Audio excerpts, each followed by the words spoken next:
Go home, go hard, go hard, go home, go hard, go home. Touchdown like the end zone. When the circle turn to my home, can't get me out of my zone. Go hard, go home, go hard, go home. Yeah, these are championship rings on my hands now. In my head, I'm top 10, yeah, that's hands down. You a squad, now you're looking man down. Funny how foes turn to friends now. Drive a race car like a Target now. Call filling up, I need product again. Treat the business like a playground, might slide on you. Don't me wrong, might slide on you. Woo. Do a backflip, cause I'm mad rich. I'm the definition of what that is. Go hard, go home, go hard, go hard. Hey, good morning, everybody. Welcome back. A beautiful Thursday here in the Queen City. Broadcasting live from a secret location. This is Cincinnati's most dangerous and informative podcast. It's the Nathan Ivey Show. Good morning to you. On today's show, I want to talk about numerous things, but to kick things off, when mom's boyfriend is a psycho. Have you heard about this story about a young boy, 5 years old, that was kicked out of the car and later hit because he was walking in traffic? Have you heard about this?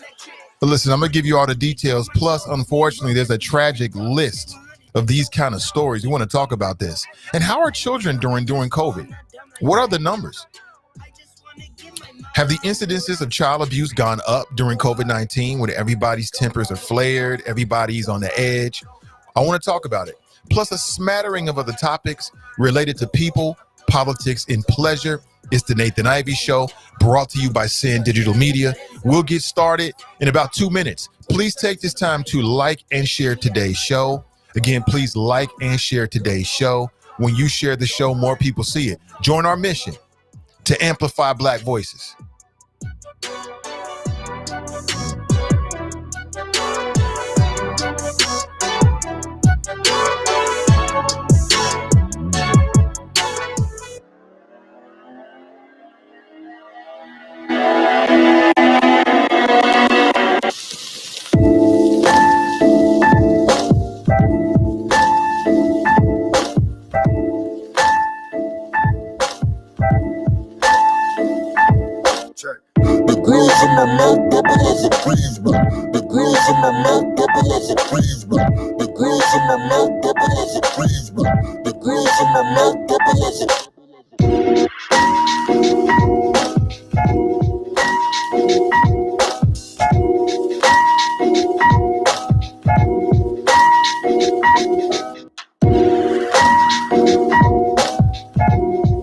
Hey, again, family, if you have any tips on stories, you can always hit me up on social media. You can text me as well.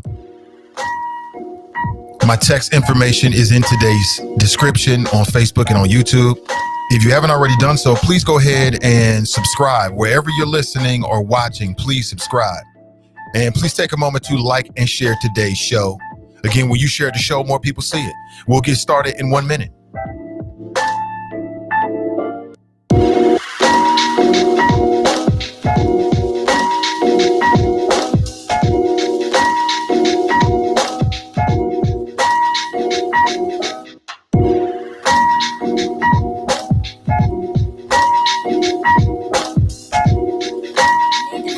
Supported by listeners.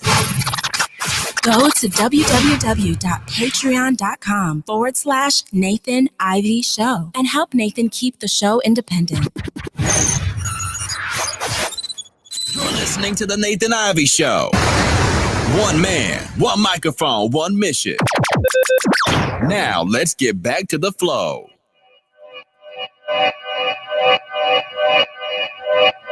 Yeah. Talking to my mirror like I love you so much. Curving on my critics like I heard you, so what? You can't kill my confidence, I think I'm the man. Tally all the I ever gave on my head. Lately I've been living like I can't take a loss. They ain't wanna help me, that's what made me a boss. You can't kill my confidence, I think I'm the man. We don't give a that's what they don't understand. I'm back again like flu season. I broke records while loose leafing. I'm coming down my roof, leaving. Don't give a fuck, I don't care. Did the for my lonesome. No wonder now I'm on one. No shortcuts on that long run. All I really want is my share. Get on my God, on my totem, it's nothing. In the discussion, for the feelings I throw on my pain on percussion. The disgusting. I hear them bragging about that they did, and it do not move me, not in the least. They ain't been dropping no seeds in the soil, but swear that you almost spotted the feast. I've been on go mode, showboat. Good morning, Cincinnati. Welcome back. Good morning, world. It's the Nathan Ivey Show, broadcasting live from the greater Cincinnati area. Yeah, Cam's up. Good morning to you. How are you? Hope you're doing well. Please take a second to like and in particular share today's show. Welcome to my home office. This is actually where I do what I do when I do what I do. Good morning to you. Again, please like and share today's show. A lot of stuff to discuss today. Many things as always. I want to keep my audience up to date with whatever's happening. If it's relevant, we'll be talking about it. But also I like to provoke thought. I look at myself as your friendly neighborhood agent provocateur. So perhaps we might provoke a few people to think about a few things today. Good morning to you. It's beautiful outside. I love it. I love this time of year. This is beard weather. You see this? This is facial hair. See this? Facial hair, which you're supposed to have when you live in the Midwest. Times like this is beautiful. Good morning to you. Hope you're having a spectacular day. Thoughts and prayers out to at least one of the choppers. I got a message overnight that she was in the hospital. Hope she's doing well. Hope you're doing well as well. You know, health is wealth. It means everything. Good morning to you. Welcome back to the show. Again, please take a second to like and share today's show. It means everything. Means everything. On today's show, at least as we kick things off, I want to talk about this. When mom's boyfriend is a psycho. When mom's boyfriend is a psycho. Have you heard the story about a 5-year-old who was hit and killed after his mother's boyfriend forced him out of the car as punishment? This case comes to us from Alabama. Just happened this past week. I know, I'll be honest with you, these kind of stories are very hard for me to talk about because there's two things that get my blood boiling faster than anything else. And that's abuse of children and abuse of, people, whether that be elderly, handicapped. It makes my blood boil, family. You want to get me heated? Then do something like, well, you won't even do anything like that around me. You're getting checked immediately. But when I read these stories, it makes my blood boil. Makes my blood boil. So much so that it's really hard for me. Sometimes I look away on the internet. Are you like that? I look away, family, because I just can't deal with it. But we got to talk about it. When mom's boyfriend is a psycho, I don't know. Is there a law or something we can pass? I guess it's up to every parent, every mother, as in this case. And again, I've got some really interesting news. I've been doing my research over the last couple of days for this topic that might surprise you on this topic. You may be surprised where this conversation goes, or maybe you won't be surprised. Making sure I'm looking right, you know what I'm saying, on cam. But when mom's boyfriend is a psycho, I mean, how many times, at least 2 or 3 times a year, it seems like we get a story about some psycho, sicko boyfriend that was left alone with his girlfriend's children. And this dude gets all in his feelings. Again, I got the details. I shared with you. I mean, these stories run the gamut. It really does. From boyfriends playing damn Madden, gets upset because the kid wants to eat, and then he takes it out on the child. Or in this case, the most recent case we're talking about coming from Alabama, apparently this 5-year-old was, quote unquote, acting up. Now, I got a 5-year-old upstairs right now. He's within earshot. He's 5 years old. And at 5 years old, that's such a sweet age.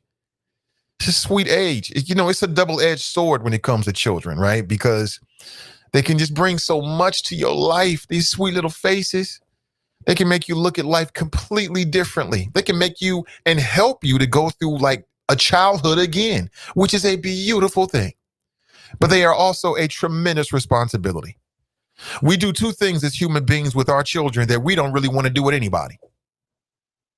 We share 2 things with children that as humans, selfishly, we don't really want to share with anybody. And that is that we share our money and we share our time. Those are 2 things that a lot of human beings, most human beings are really, really, really selfish about. They don't share them things with anybody. except for their children. Tell me I'm wrong. They can be a tremendous blessing. Oh my God, there are days when the voices of my children is like music to me. And there are times where I'm like, somebody help. It's the double-edged sword that comes with it. It's all together. It's all together. But at 5 years old, acting up for my son at 5 years old is, we tell him to do something, he wants to question us to death. But why? But you have to tell me why. That's what he tells us. You have to give me a reason. Give you a reason. And I go old school with him. Do you eat food? Yes. Do you have the internet? You like your tablet? Yep. That's your reason. Now go do it, boy. I go old school real quick. This is what this boy was saying. My son was saying to us, you have to give me a reason. We tell him to do something, but why? Give me a reason. Give you a reason. If you don't get the hell is wrong with you? Because you eat for free. That's your reason. Because you don't chip in on no bills. That's the reason. Now go get it done. But how much can a 5-year-old really act up?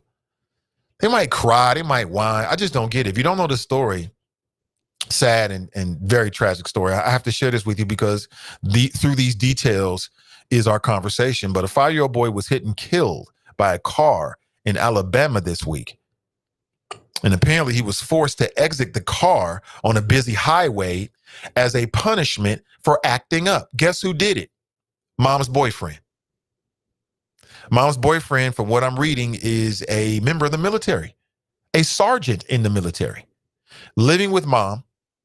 And apparently he decided, because the kid was acting up in the home, decided to take the kid for a drive. From what I'm reading, it was an evening on Highway 165, about 8 p.m. It was raining, and he forced the kid out of the car, I guess as a punishment, like get out of the car, drives away, loses sight of the child, circles back and realized the kid had walked into traffic and was pronounced dead at the hospital about an hour later. This man should have been and has been arrested, and I hope he goes to jail for the rest of his natural life. That's just me. But it just begs the question, what's up? I mean, we see this over and over and over and over and over and over and over. These cases keep coming out. Vice News did an article titled, Why do men kill their girlfriends' kids? This goes back about 3 years ago. And there's some interesting things in here. Like some of these folks are saying that it's Darwinian. I'll share what they mean by that. Some of this stuff I think is quite obvious. And on some cases, people are blaming the mom, like the primary parent. Being a single parent in this world is very difficult. I was raised by a single parent and I saw her struggle. It is a tremendous responsibility. It is not easy. It is not easy. It's hard. Hard as a motherfucker. Very hard. And so I can really understand how sometimes a single parent, and in this case, we'll say a single mother, because, and again, I'm going to share the numbers with you, some of the numbers that are out there about the abuse of children, parents, stepdad, mother, father, who's more likely to abuse their child. It might surprise you, or maybe it won't surprise you. But these cases come in from all over the country. And they've been coming in for years and years and years. Cases of, like a case of little Zymir Perkins, age 6, who died at Mount Sinai St. Luke's Hospital. His death was ruled a result of fatal child abuse syndrome. I didn't even know they had such a thing, fatal child abuse syndrome. Basically, the kid had endured months of chronic beatings and neglect, including being beaten by a wooden broomstick by mom's boyfriend.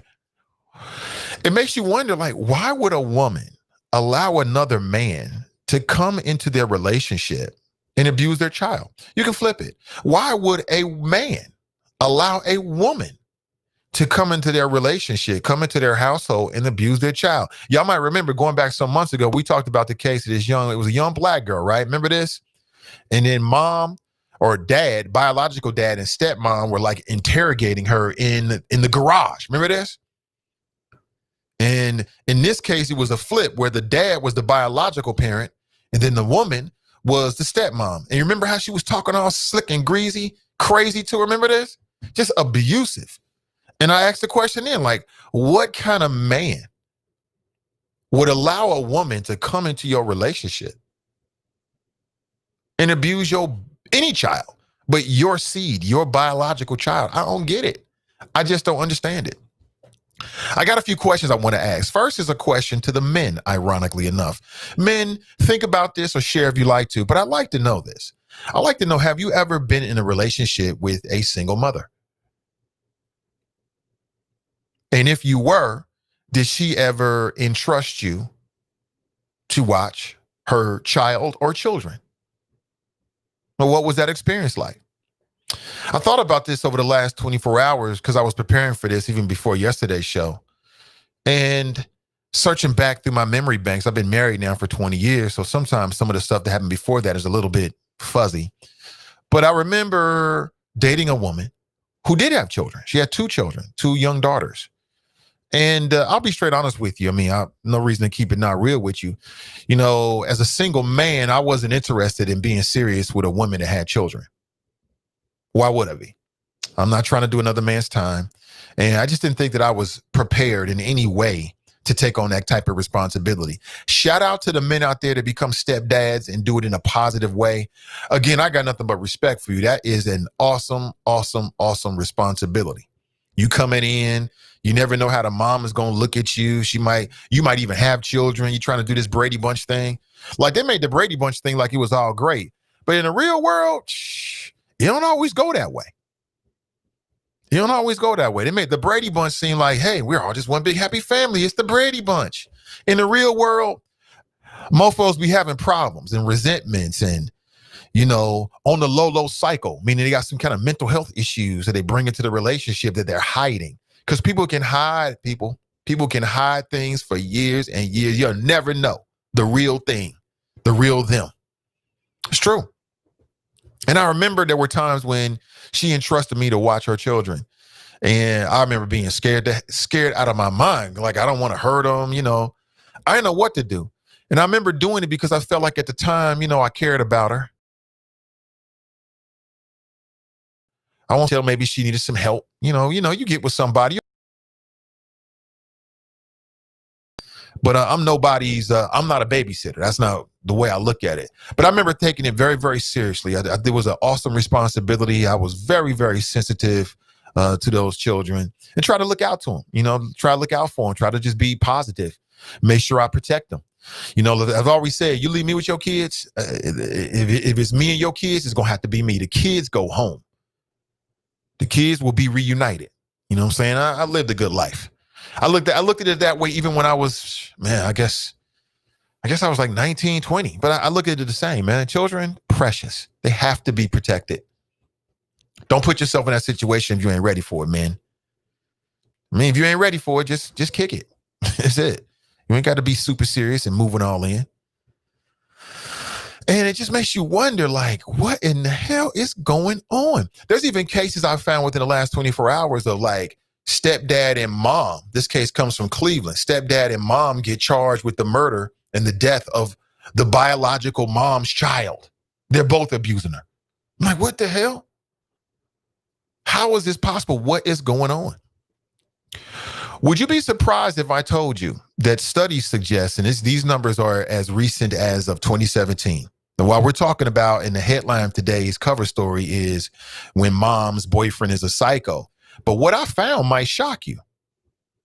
What I found is that in most cases, in terms of abuse, it's the mother, the biological mother. Even in cases where they compared, you know, a household where the dad is, you know, the single father compared to mom being single father, compared to boyfriend of mom and or dad, it's the mother in most cases that is guilty or charged with some type of abuse of their child. Does that shock you? I don't know. You tell me. 513-873-7134. But when I go back to this story that happened in Alabama, man, it just, what's going on? This guy, this man, this male, because no man Okay, he's a male of the human species, but no real man would ever treat a child like this. Now, I heard about things like there's all kind of exotic forms of punishment, but the whole get out of the car at night, it's raining, in traffic, that one never came up. You know what I'm saying? Like Chairman Mom, that's my mother. I call her that because she was like Chairman Mao, read your history books, who was the great communist leader of the Chinese people. He ruled China with an iron fist. And so did Chairman Mom. She ruled our household with an iron fist. She was a dictator, as most single mothers have to be. You got to be a dictator, especially when you're dealing with 3 boys. And me at the oldest. Come on now. She had to do what she had to do. But, you know, Chairman Mom, I mean, she was tough. She was tough, but she wasn't that tough. That never came up. That never came up. And it just makes you wonder, like, what the hell is going through this male's mind? I won't call him a man, because a man would never treat a child like that. I can't foresee a situation in which I'm dealing with anybody, but let's say a 5-year-old, and the 5-year-old is acting up or is so unruly that I'm going to kick you out the car. I suspect a couple things are going on with this male of the species. This is not a man. He is a male. And again, this man was gainfully employed. He was a member of the military. Makes you wonder who's in the damn military, and was a sergeant in the military. You know, lightweight Major Payne out here. Major Payne was tough from the movie Damon Wayans, but he wasn't that tough. It just makes you wonder what's going on here. What I came across is there's a whole bunch of theories out there. There's one theory I want to run it past you. Tell me what you think. I don't know if it's true enough. I'm just going to run it past you just for the sake of a conversation. But one theory is that it's Darwinian. It's like competition of genes. These males coming to these relationships, and they have no real connection to the child whatsoever. And much like you might see, what happens on the Serengeti in Africa when the new males come into the pride? What do? Well, if you don't know, they end up running down and killing all of the young children that are the offspring of the male that was the dominant before them. It's like that's some of the mentality that's going on here, right? I don't know if that's true or not. I mean, it's interesting. We are human beings, animals on some levels. The other thing is that males come into the relationship, and in many cases, they are not around during the early stages. From what I've been reading, all the smart Doogie Howser types, you know, the smart people say that men, they bond with a child during those early stages, like pregnancy. All of that is very, very important for a man to bond.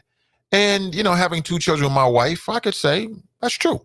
Like true. I mean, there's a bonding thing that goes on with your unborn child, especially if you have a good relationship with the mother. You know, taking care of the mother becomes taking care of the child. It's like all in the same. And you're touching the belly and you're getting the ultrasound and you see those first impressions of the ultrasound. You're like, oh, it looks like me, right? They don't look a damn thing like you. It's like some shadows, but you know, that's what expecting parents do, right? Like, oh, he's got your nose. He's got your nose. It's like, you only see no damn nose. No ultrasound. You can't even see your nose on the ultrasound. But, you know, that's what you say nonetheless, right? Oh, he's got my nose. And that's all part of the bonding experience. But what I found out is that some people, well, when these boyfriends come into the relationship, they don't have that. And so they're less likely to bond with the child and things like that. And I guess more likely to, you know, be the perpetrator of some kind of abuse. Listen, I want to throw it out there and get your thoughts on it. Should mothers, single mothers, not allow boyfriends to watch their children just across the board? Or is it much more logical and common sense to take it on a case-by-case basis? I want to get your thoughts on it. Again, 513-873-7134. Let me set the table a little bit more. But first, I want to go to the phone calls. Again, your phone calls are my priority on the show this morning. Hey, good morning. Welcome to the show. Hey, Nathan. Good morning. It's Tony here with me. Hey, what's up, Tony? Good morning. Hey, man, I had to call in on this one, man, because this subject, it burns me. burns me bad. You know, especially when the boyfriend does something to the kid. And I'm gonna share a little story with you, man. I'll try to be quick with it. But over 20 years ago, and you and Iris know my daughter. You know, she grown now. But at the time when she was like 4, I was a single, divorced, newly divorced dad. We was living on the west side, and I ended up becoming friends with my neighbor, who was she was a single mother, young Puerto Rican girl, real pretty girl. I kind of dropped my shot with her, but she had a little boy, and his name was Tony also. That's why I remember. And we got so cool to the fact where we would watch each other's kids. Like with my work schedule, working in the middle of the night, I just take my daughter next door to her, and vice versa with her work schedule.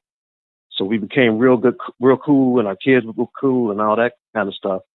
Now I knew the boy's father. I went to middle school with the boy's father, and we were old friends also, but he wasn't around. Eventually, she met this dude, and his name was Nate.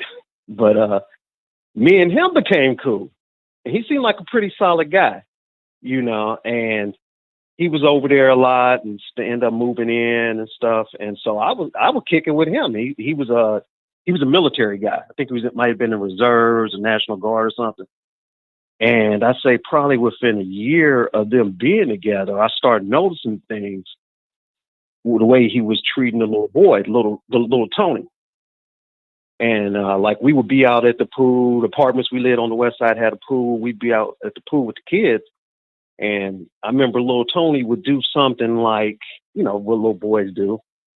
And he would make him like do push-ups till he was crying. And I would like ask him like, "Hey, Nate, what's up with that?" "Oh man, he's got to teach the boy discipline, this and that." I'm like, "Yeah, but you ain't his daddy, But I didn't really go too far with it because it wasn't my place or whatever. And he didn't, him and the father didn't get along at all. And so like a little time passed, and I knew all 3 individuals, the mom, the dad, the boyfriend or whatever. They eventually moved. They moved over to English Woods. And so like some time passed, and my daughter really missed playing with the boys. So I was like, okay, well, let me give them a call and see if we can hook up a play date. And I remember calling their house, their apartment. And the dude was like, "Oh man, Tony, we had a little accident with little Tony. He had a little burn incident, this and that. He's over at Shriners." And so I'm like, "Oh man, okay, well give me the room number. We'll go take a gift or something." That night, my mother calls me on the phone. She's like, "Tony, you got to look at 10 o'clock news." I don't know if you remember this, but he was the dude that put the little boy in scalding hot water because he peed on himself. It was like a big news story years ago, like over 20 years ago, matter of fact. But he was the dude that did that, put him in scalding hot water because he had peed on himself. And so I'm just looking at his mugshot like, man, like it was surreal. Like I just talked to this dude earlier today, So in my mind, I don't know what to think, because I thought, Dad was being a jerk about new dude. I thought he was a good dude. I'm watching the news. Do I trust the news? Do it whatever? And so like we go to Shriners, I think the next day. Got a little gift. Me and my daughter go up there, and his father, he was one, real soft, elder barge kind of sounding dudes, a small dude, but he had like some big dudes there, like his boys, and they were like, "Man, who are you?" I'm like, "Whoa, I'm friends with, the dad." So the dad comes out, and I felt terrible. I'm like, "Oh man, I'm sorry, what happened?" And I never forget what he told me. He was like, "Man," and I'm gonna watch my language because I know the kids be around, but he was like, "Man, everybody thought I was being a-hole, man, about dude, but she just had him around my son too soon." And I was just like, whoa. And, and at the time, I went with my daughter's mother at the time, so she was dating again. So that was so that really resonated. Like, okay, all right, well let me go upstairs. And is it okay to go up and take a gift? Take this gift to him? Yeah, go ahead. And he told me as he was telling me details about that night he did it. And he said that what he did was he was watching the boy while she was at work, and he got mad, like you said, because he peed on himself. Put him in scalding hot water. His leg had 3-degree burns. His little bottom had 3-degree burns. He put jogging pants on him and put him back to sleep. She didn't find out until she came home from work and woke him up, and he couldn't stand. And by then, the burns had like attached to the jogging pants, to the material, and all that stuff. So they ended up having to do skin grafts on him, man. This is like a 4-year-old little boy. They had to do skin grafts, take skin off his, I think like some off his back or all that kind of stuff. And so like he's telling me this, man, I'm just like, man, F dude, after the father told me the story. So we go up to the room, and I remember we went in. The girl, she was like traumatized. She was in shock over everything, So I just felt for her. So I go to the little boy like, hey Tony, hey, how you doing? He had a fit, just waving and stuff. I'm like, whoa, what's wrong? The doctors are like, right now he got a psychological fear of grown men. I had to give the gift of my daughter to give to him, and like now 20, and after that, I was just like, man, whatever. He ended up getting, I think he got 8 years in prison for it. But like looking back, man, now he's, like I said, him and my daughter, they both grown, and he has no memory of that night. He just has the scars, from the skin grafts and stuff. He's a young grown man and everything. I think he graduated from Lakota a few years ago. But it just always stuck with me, man.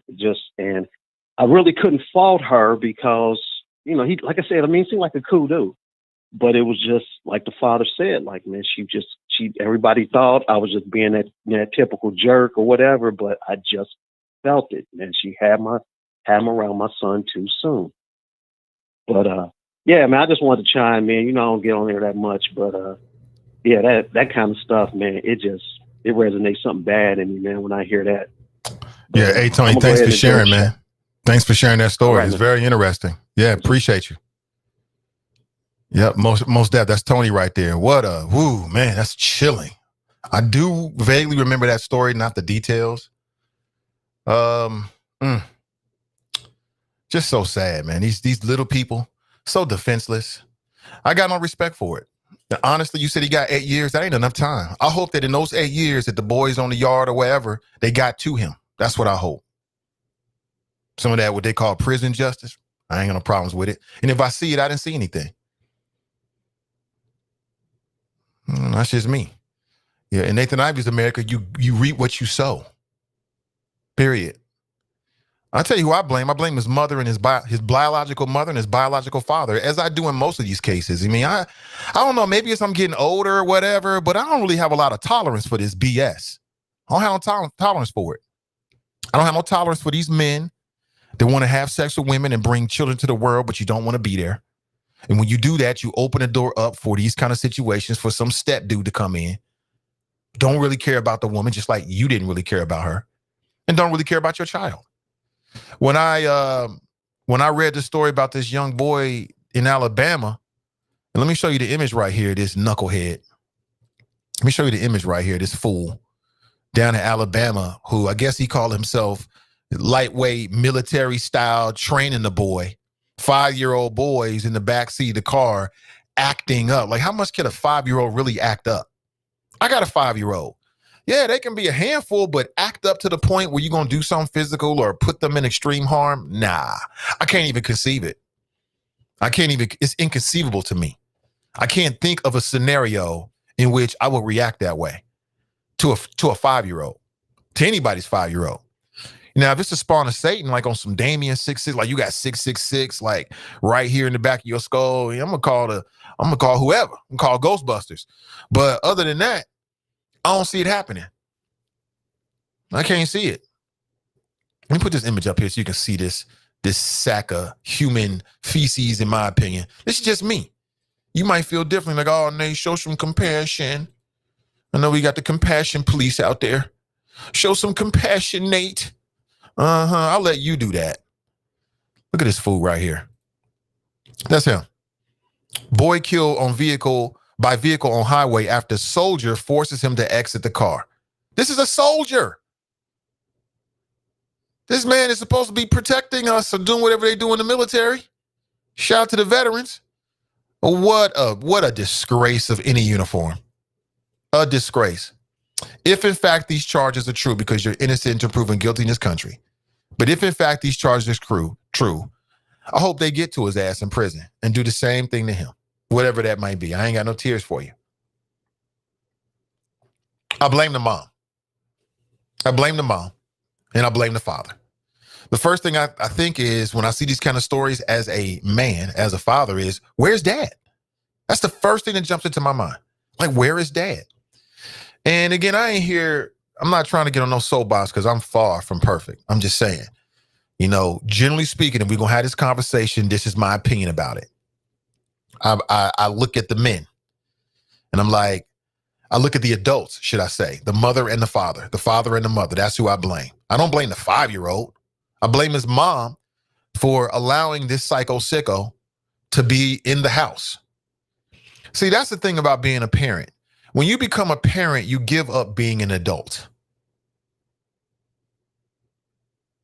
Like, most adults are parents, but once you become a parent, you give up elements of your adulthood, like kicking it with Negroes and random dudes come to the house. Oh, that's over. Because you made a choice. That's a wrap. Being able to do what you want to do and whenever you want to do it, that's over with, because you're a parent now, mom and dad. Your adulthood is kind of on pause. How have you hit me on that? Having dudes sleep over. Oh, that's fun for adults, but you're a parent. You got a little person or persons you got to look out for. I blame the mom. She should have known better. Period. I blame the dad. Where's dad at? Why aren't y'all married? Why you should be there? From the outside looking in, the biological father's going to have much more of a connection. This is what happens. You open the door for this kind of stuff when you start making these kind of reckless decisions with your sperm. You just gonna splash it, blood out everywhere, sperm everywhere, right? Okay. Now you got kids out here maybe in bad situations and you spread so thin, you can't possibly be there. Should have thought about this. But everybody want that climax, don't they? Oh, that climax. Oh, we got to have a climax. Ooh, it's all good when you about to hit that climax, ain't it? I know. I know. But here's the consequences of it. You got these kids out here on the razor's edge dealing with a single parent. Again, I was raised by a single parent. I saw the frustration in my mother's eyes, the difficulty in dealing with it. It's super difficult. It is not easy. But she made that choice. She made that choice. I've had these conversations with my mother. This so you understand. What I'm telling you, I've said to my own biological mother. You made this choice. I feel for you, but let's make it happen, Captain. No tears. Listen, you gonna have to shoulder the burden. It is what it is. You think I'm joking, don't you? I do not joke. I keep it Rizzo with you. It's where we are. It's where we are. So for single, and again, I'm not saying for everybody, a lot of these single mothers out here, that's a bad situation. Like I said, I'm not a single man anymore, so I can't tell you like I'm out here dating different women and stuff like that. I can tell you what I did and how I looked at things before I was married, and if I was single, how I would look at things. That whole single mom thing, God bless you. That's a hard thing to step into. I don't want it. Now we can kick it. with proper protections. But some long-time serious thing, for too many reasons. Number one, you just never know how a woman's going to deal with you dealing with their kids. Like, I could never be in a situation where I'm living with a woman, but I can't discipline her child. I ain't doing it. That's my son. Your show is. Bye. I don't even want to talk about it. I ain't even have no conversations about it. I got better things to do than to argue with you about the way the household's going to go. I ain't doing it. That's why it's difficult for a lot of single women. And maybe it's the same thing with single men, but I'm just talking from a male's perspective right now. Ladies, chime in if you feel free to. If you want to, feel free to. 513-873-7134. It's just an awesome responsibility. Like I said, before I got married, I dated a couple women that had children. One of which I can remember watching her children for her. I don't know what she was doing. Maybe she was going to the grocery store or something. I don't know, kicking it, seeing some other dudes. It didn't really make a difference to me. For me, if I care enough to decide to do that, then you can rest assured that if Thanos opened a portal to another dimension, I'm going to protect them children, period. That's what's going to happen. That's just me, though. I don't play no games with people's kids. I take it very, very seriously. It's not a joke to me. I do. I take it very seriously in my personal life. When I worked in youth development professionally, I used to tell my wife all the time, my life on the line. It was a very dangerous job because somebody run that school pointing a gun, they're going to have to take out Mr. Nate. The kids go home, period. Across the board. But obviously, I feel differently than some of these so-called men, these males of the species feel out here. I have absolutely no tolerance for it whatsoever. There's no excuse. In my world, in Nate's America, that the story that Tony just did, they should have did the same thing back to him. Hold his ass down and pour some boiling water over him. And then we're going to put some sweatpants on you. And then we're going to put you in your cell, go on to sleep. Eye for an eye. When you out here harming children, I don't care. Whatever happens to you, happens to you. Now, that's just me. You might say, Nate, that ain't right. Well, so what? So what? I'm just saying in Nate's America. Now, this ain't Nate's America, far from it. If it was my America, it'd be a far more equitable place, but it is not. But if you're just tuning in, here's what we're talking about this morning. When mom's boyfriend is a psycho. What happens when mom's boyfriend is a psycho on the low? And see, here's the thing. And again, tell me if you have had similar experiences. But human beings can fake and lie and hide who they really are for years and years and years and years and years, and you will never know. Anybody had that experience before?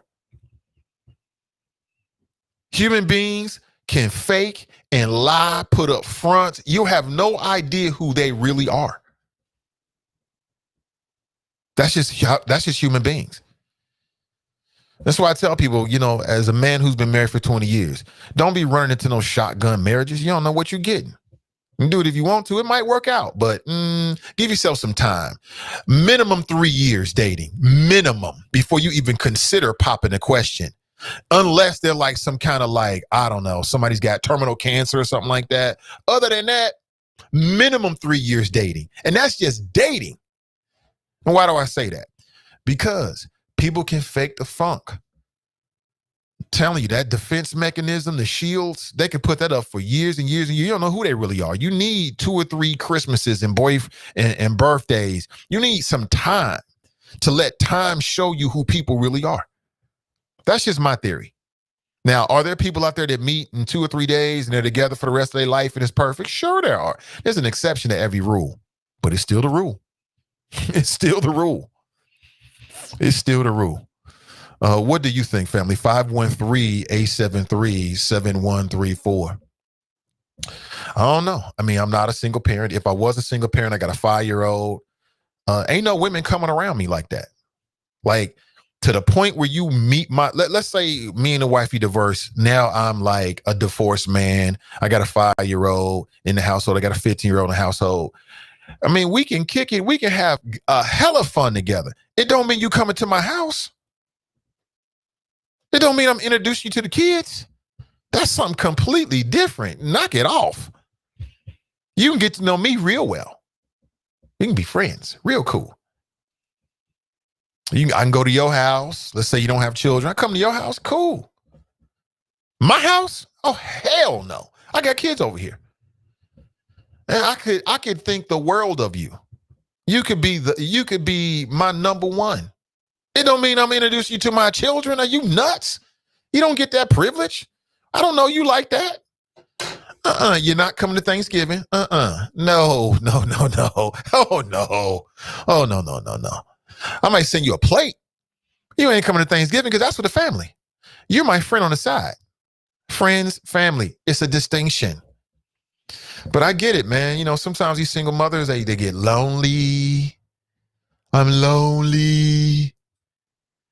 I'm sick of these kids. I want to talk to an adult. I get it, man. Like I told you, I was raised by a single mother. I've seen it. I've dealt with it firsthand. The good, the bad, and the ugly. But again, that's what you chose to do. When you decided I'm going to have this child, you chose the whole 18 years of it, whatever comes with it.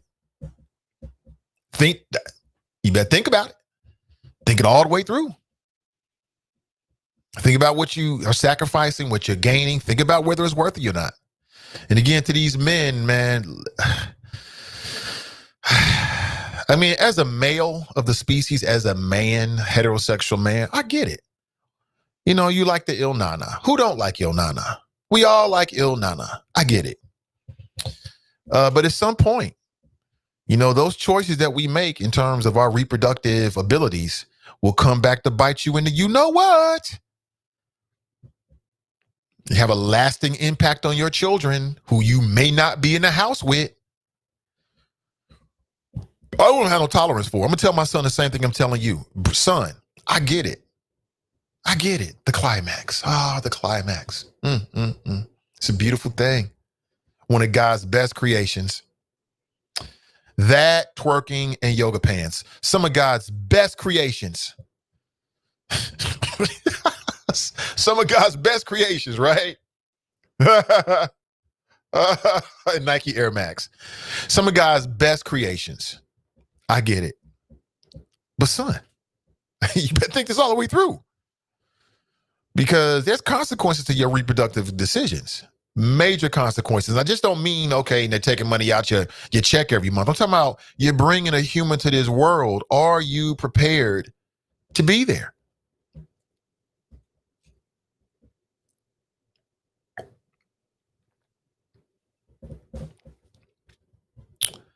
Maybe this is a message for younger men out there. Share this with some of younger dudes out there. You know what I'm saying? Uncle Nate's trying to tell you something. You better listen.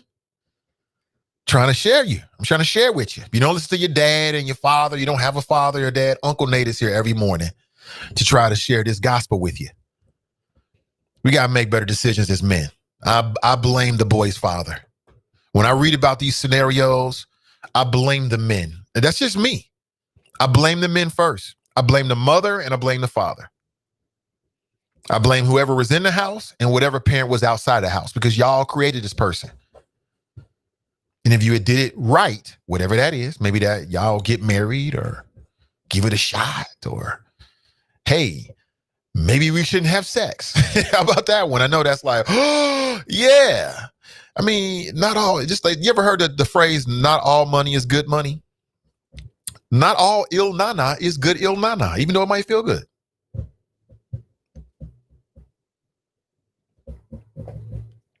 I'm just trying to tell you, man. Somebody better listen.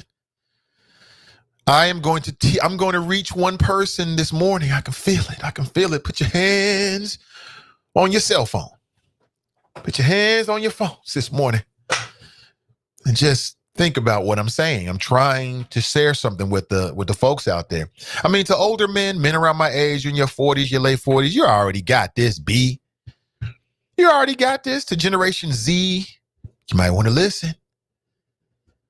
You might want to pay attention to it. But that's just my thoughts about it. 513-873-7134. That's the tip of the iceberg. I want to kick things off talking about that this morning. I'll read your comments in just a second. That's just the tip of the iceberg, man. There's so much stuff going on. So much stuff going on that we got to talk about. Hey, what's up, Glenn? Hey, thanks for becoming a patron. Thank you so much to all my patrons. I'll be shouting you out today. What's going on here? Did you know, this is a little bit of side news here. A couple things from Cincinnati.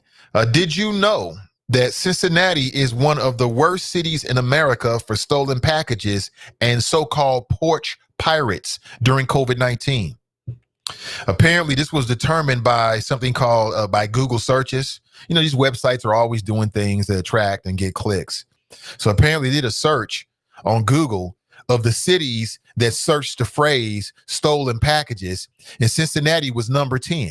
Now, what does that mean? That means, and this has become just a glorious feeling. I don't know why this is such a good feeling. Am I alone in this? Tell me if you feel the same way, but there is nothing like getting that Amazon package. I don't know what it is about getting that package. You order something online and you like looking outside, it's like Christmas almost, right? It ain't Santa, it's the Amazon man or woman. Oh man, you get that knock on the door or you get that notification on your phone that your package has been delivered. You run outside to your porch or wherever you get your mail at and you're like, it's here. I don't know what it is, man. It's a great feeling. Am I alone in this? I don't think so. You feel the same way, I'm sure you do. That is such a great feeling. Like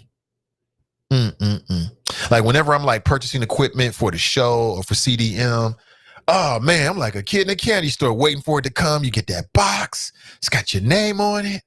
And I don't know about you, but it depends on what it is. Like sometimes I like to open my box. It's like a ceremony. I like to take my time with it. I don't want to just rip it all up. You know, I've got my box opener and I'll open it really, really nicely. It might be the OCD in me. I might be revealing too much, but I'm being honest with you. You know what I'm saying? Are you like that? I'm not like a big box opener, rip it all open, because sometimes you want to enjoy the process of opening your package. You know, that is such a great feeling. And to this point, and again, knock on wood, I don't want to jinx myself, but I don't think I've been the victim of porch pirates. Maybe I've been the victim of like, and I don't know how they do this, because clearly the address is on the package. And then we'll get a notification saying the package is like 2 blocks away. Damn Amazon delivery person, get the package here. Get to the package. But apparently Cincinnati is one of the worst cities in America for stolen packages and so-called porch pirates. Have you been a victim? I have not. This is a special kind of crime. Because like I told you, there's a great feeling. I'm not gonna say there's nothing like it, because a lot of feelings a lot better than that. I'm just saying it's a great feeling when you order something and it comes. Let's say you come home for work and your package is there. Oh my God, it's such a great feeling. I don't know what that is. Have the smart people come up with a word for that? I don't know. If so, share with me. Speaking of share, please like and share today's show. Again, when you share the show, more people see it. Let's spread the gospel of flow this morning, and also increase the visibility of this show and our platform, CDM. The message, and I should say the mission, is simple: amplify Black voices. 100%. 100%. That's what I'm all about these days. If you can dig it, then perhaps consider making a donation via Cash App. Whatever you can do is appreciate, or becoming a patron this morning. Shout out to Glenn for becoming a patron. I appreciate you. What is Patreon? Patreon is a monthly commitment for as little as $2 a month. There's a tier system. If you hit the link in the description of today's podcast, you can go to my Patreon feed, and essentially you get rewards for your patronage on a monthly basis. And I do several things. I mean, number one, anything that's going on with CDM, you hear about it first. I do a special show that can only be accessed called Fade to Black, which is a name that's near and dear to me. That was the name of the first talk show I ever did way going back to WAIF days. It was called Fade to Black.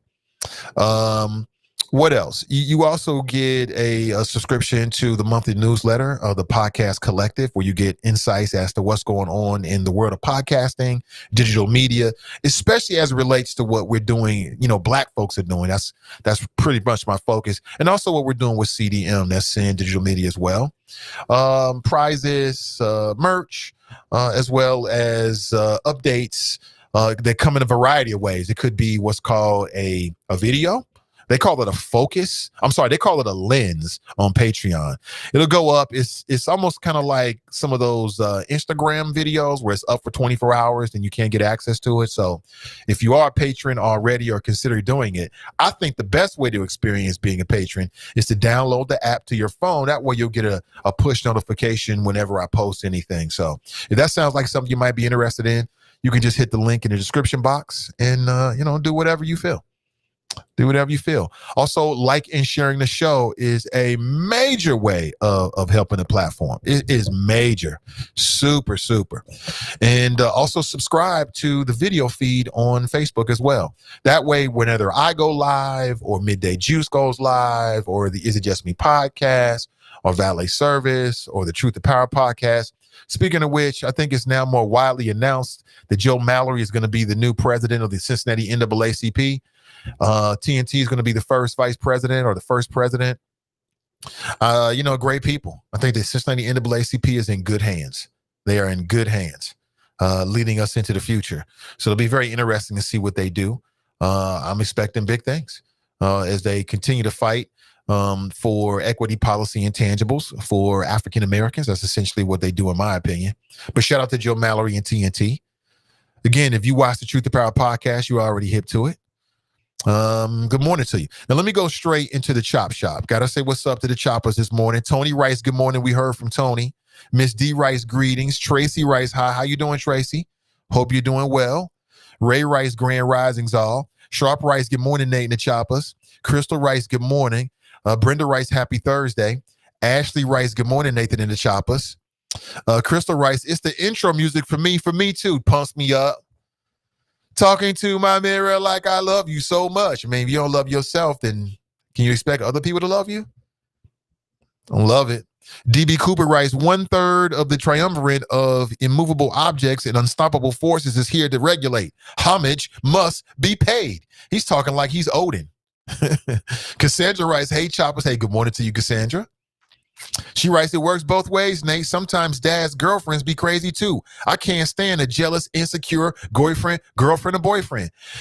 Yeah, I think that happens as well. I think sometimes you get these psycho girlfriends and boyfriends. Today I was focused on boyfriends because as a man, I typically focus on the actions of men. I talk about women as well, but as a man, I talk from that perspective. And when I heard about this young boy, 5 years old, it made me think about my own son. Was kicked out of the car by the boyfriend down in Alabama this week, gets hit by a car, later dies at the hospital. Apparently the boyfriend says that I guess he was trying to discipline the boy. 5 years old. This is a 5-year-old. And again, I'm living with a 5-year-old right now. It is the sweetest age ever. Sweet age. 5, 6, 7, 8, old enough to really articulate, but they're still children, right? He's still a baby in my eyes. He's not a baby, but he's daddy's baby, right? That is a sweet age. I just can't imagine a scenario where he's so unruly, but these weak males of the species. Mason Muller writes, morning, Nate and the choppers. Hashtag flows rated E for everybody. Hashtag what's your relationship with your president? Speaking of which, anybody see Donald Trump and his rant?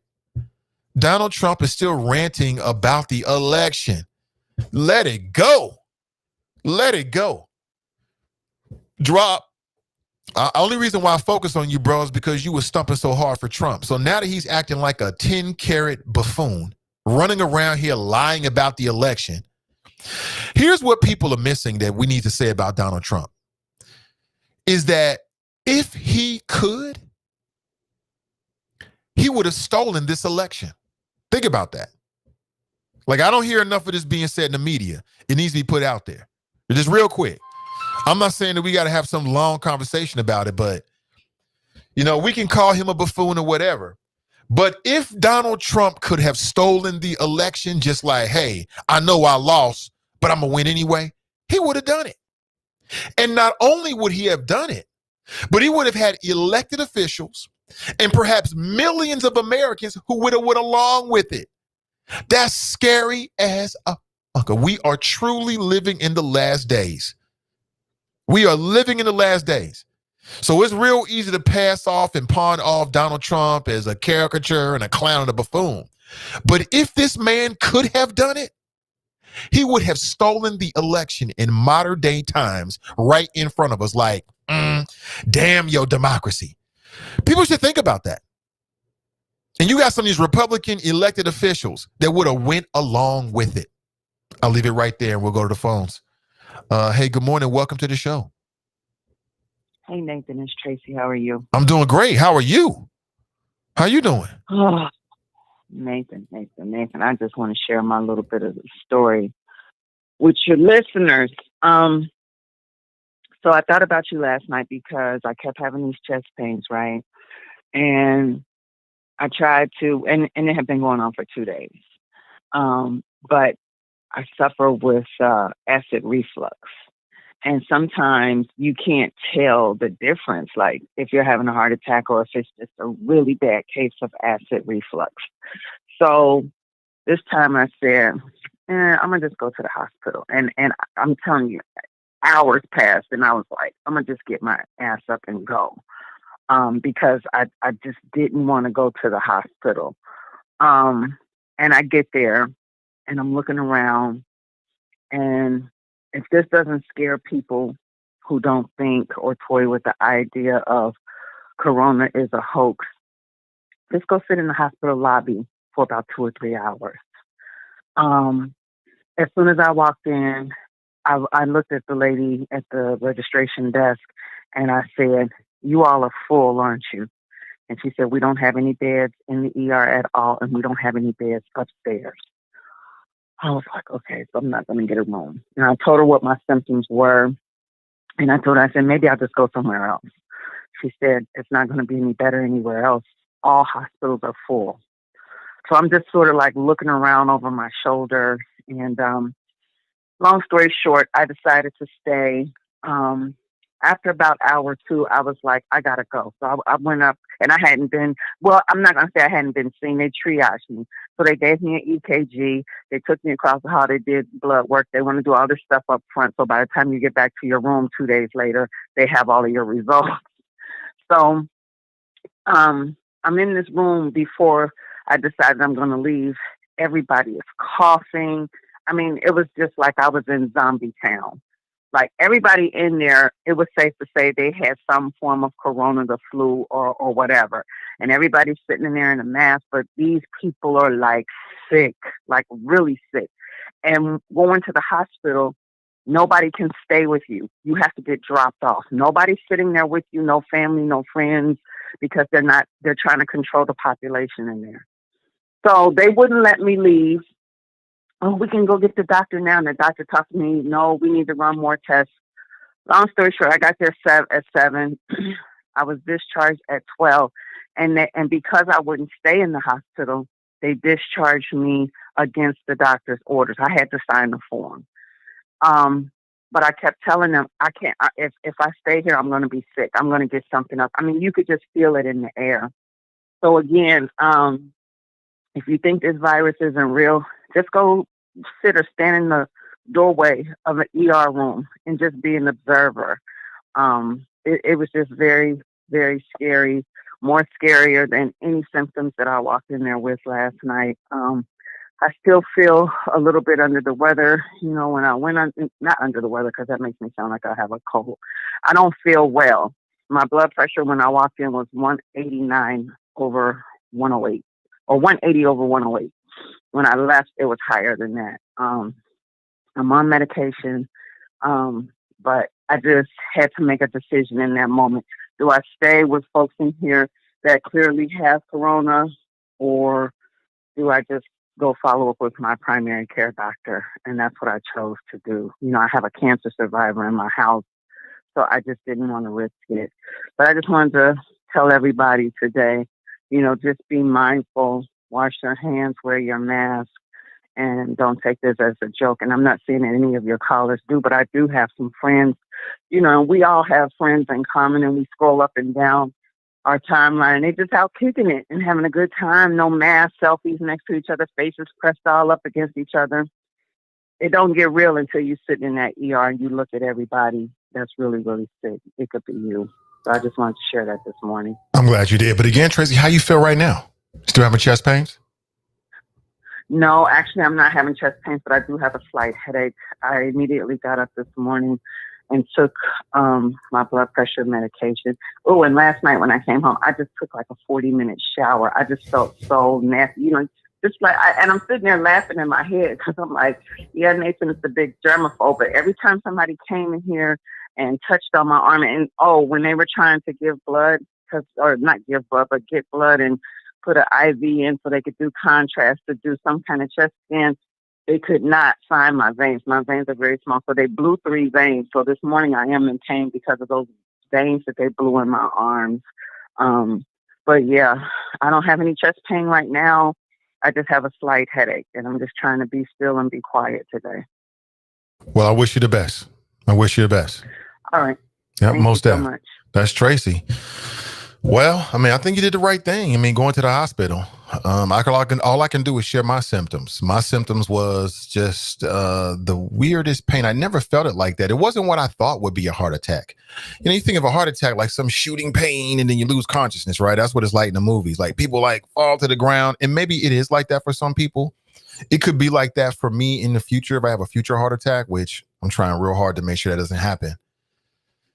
But for me, it was just a really intense pain from my chest, almost as if it was a straight line straight to my back that just wouldn't go away. So back pain, sometimes you can have a heart attack and there's pain just in your back. So again, do what you got to do. Do what you got to do. I can only imagine.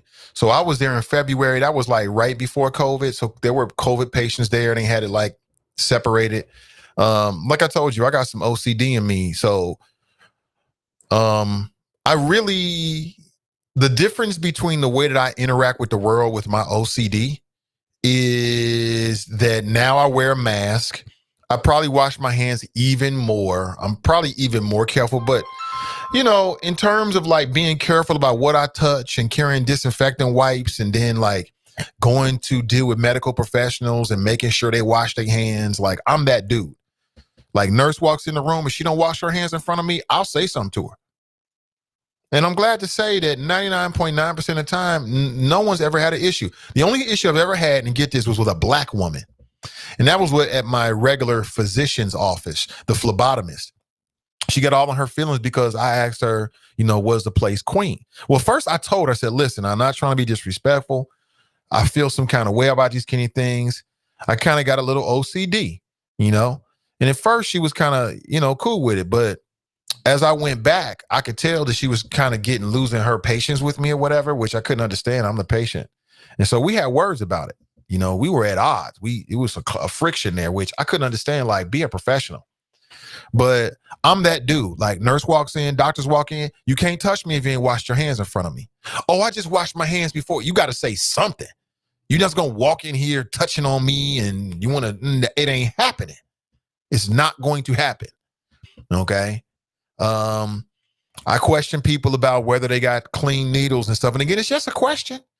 But the question is, in most cases, an opportunity for me to read them. I want to read how you respond. And I'm not above telling people, no, I've checked nurses before because they're about to make mistakes.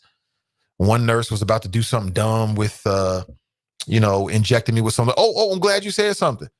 You glad I'm saying something? You the professional. So again, I'm an a-hole when it comes to my health. I'm a complete, you don't want to deal with it. I'm going to ask every question. I'm coming with my own thoughts. I'm asking you if stuff is clean. I'm asking you to wear masks, gloves, all that kind of stuff. And if you don't want to do it, you don't have to do it. We'll get somebody else. But part of that is that I'm always prepared to walk out the door.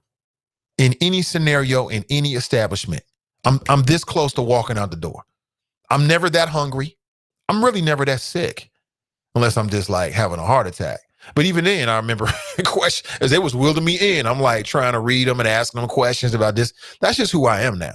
You know what I'm saying? So you got to be the number one advocate for your health, 100%.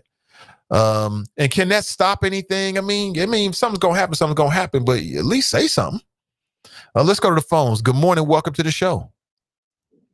Good morning, Mr. Ivy. How are you doing, sir? I'm doing great. Welcome, Drop. Hey, thanks for having me. Get well, Tracy. Great story. As usual, you are one hell of a storyteller. But get well, take care of yourself, and you got your family there. You be all right. Well, Mr. Ivy, before Tracy called in, I had my phone in my hand ready to push them buttons. And then I heard her call click on. So, Mr. Ivy, I ain't going to give you no pass, my brother. You're going to call me out when you know good and darn well I do not worship false idols. I speak and I defend the Republican Party and what the party stands for. You got that, sir? Yeah, i.e. false idols. It ain't no false idol, Mr. Ivy. Okay, what I told you, and I know I pretty much call your show every day because I ain't got no job. I'm retired. I retired in 2017 at the ripe young age of 57 years old from the Postal Service. And Mr. Ivy, I am not going to allow you to get away with putting me in this box. I'm in the box, kind of, because I call your show every day. But I ain't going to let you put the tape on it. I ain't going to let you wrap me up and put a label on the box and say that's me, because that's not me. Now, Mr. Ivy, if you remember, I told you that what Donald Trump and his legal team, what they are trying to do is expose what he told everybody was going to happen with the mail-in ballots. Because it happened before, but it was on a smaller scale. Because we had never had this many mail-in ballots, which were supposed to follow the same protocol as absentee ballots because of the serious, the non-hoax, COVID-19, coronavirus, China virus, the Wu flu, whatever you want to call it.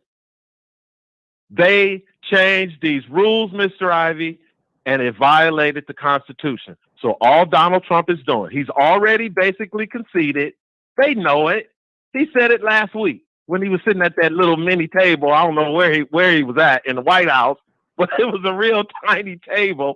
And he said, yes, I am allowing the transition to go on. The transition is happening. Sleepy Joe Biden, which has fallen and finally got up, is naming his cabinet, and things are proceeding. But Donald Trump is going to be Donald Trump. And even after he leaves office, people going to still be talking about Donald Trump because they ain't going to know what to do without Donald Trump, because they going to have Sleepy Joe and I ain't going to say it, Sleepy Joe and the first Asian Pacific Islander / Jamaican / Indian, and of course, I'm black, y'all, Kamala Harris. Now, Mr. Ivy, again, sir, yes, Donald Trump is looking like a damn fool, like you said. But to most people, he's always looked that way. So this ain't nothing new. And I get sick and tired of people keep saying, oh, I can't believe he did this. Oh, I can't believe he did that. This is his fourth year, people. And like Maya Angelou said, when people tell you who they are, believe them. So this is Donald Trump. He ain't going nowhere. But before I go, Mr. Ivy, there's a man that we all like to call the first black president, who goes by the name of Barack Hussein Obama, who is out here on the Chitlin circuit pimping his book. And yesterday, or the day, I think it was yesterday, Mr. Ivy, Barack Obama called out the desperate Democrats and their slogan, defund the police. And man, oh man, the squad, AOC, Ilhan Omar, they came after the first black president, Mr. Ivy. And I told you, his black card done expired. They coming after his ass. Oh, they coming after Barack. But anyway, Barack ain't got nothing to worry about because this is his third term, also known as the Obama-Biden remix. Now, that's all I got, Mr. Ivy. And I'm going to get them on up out of here because I can feel I hear something opening. You hear that, Mr. Ivey? You hear that clinking of that gate? Do you hear the hooves of those horses?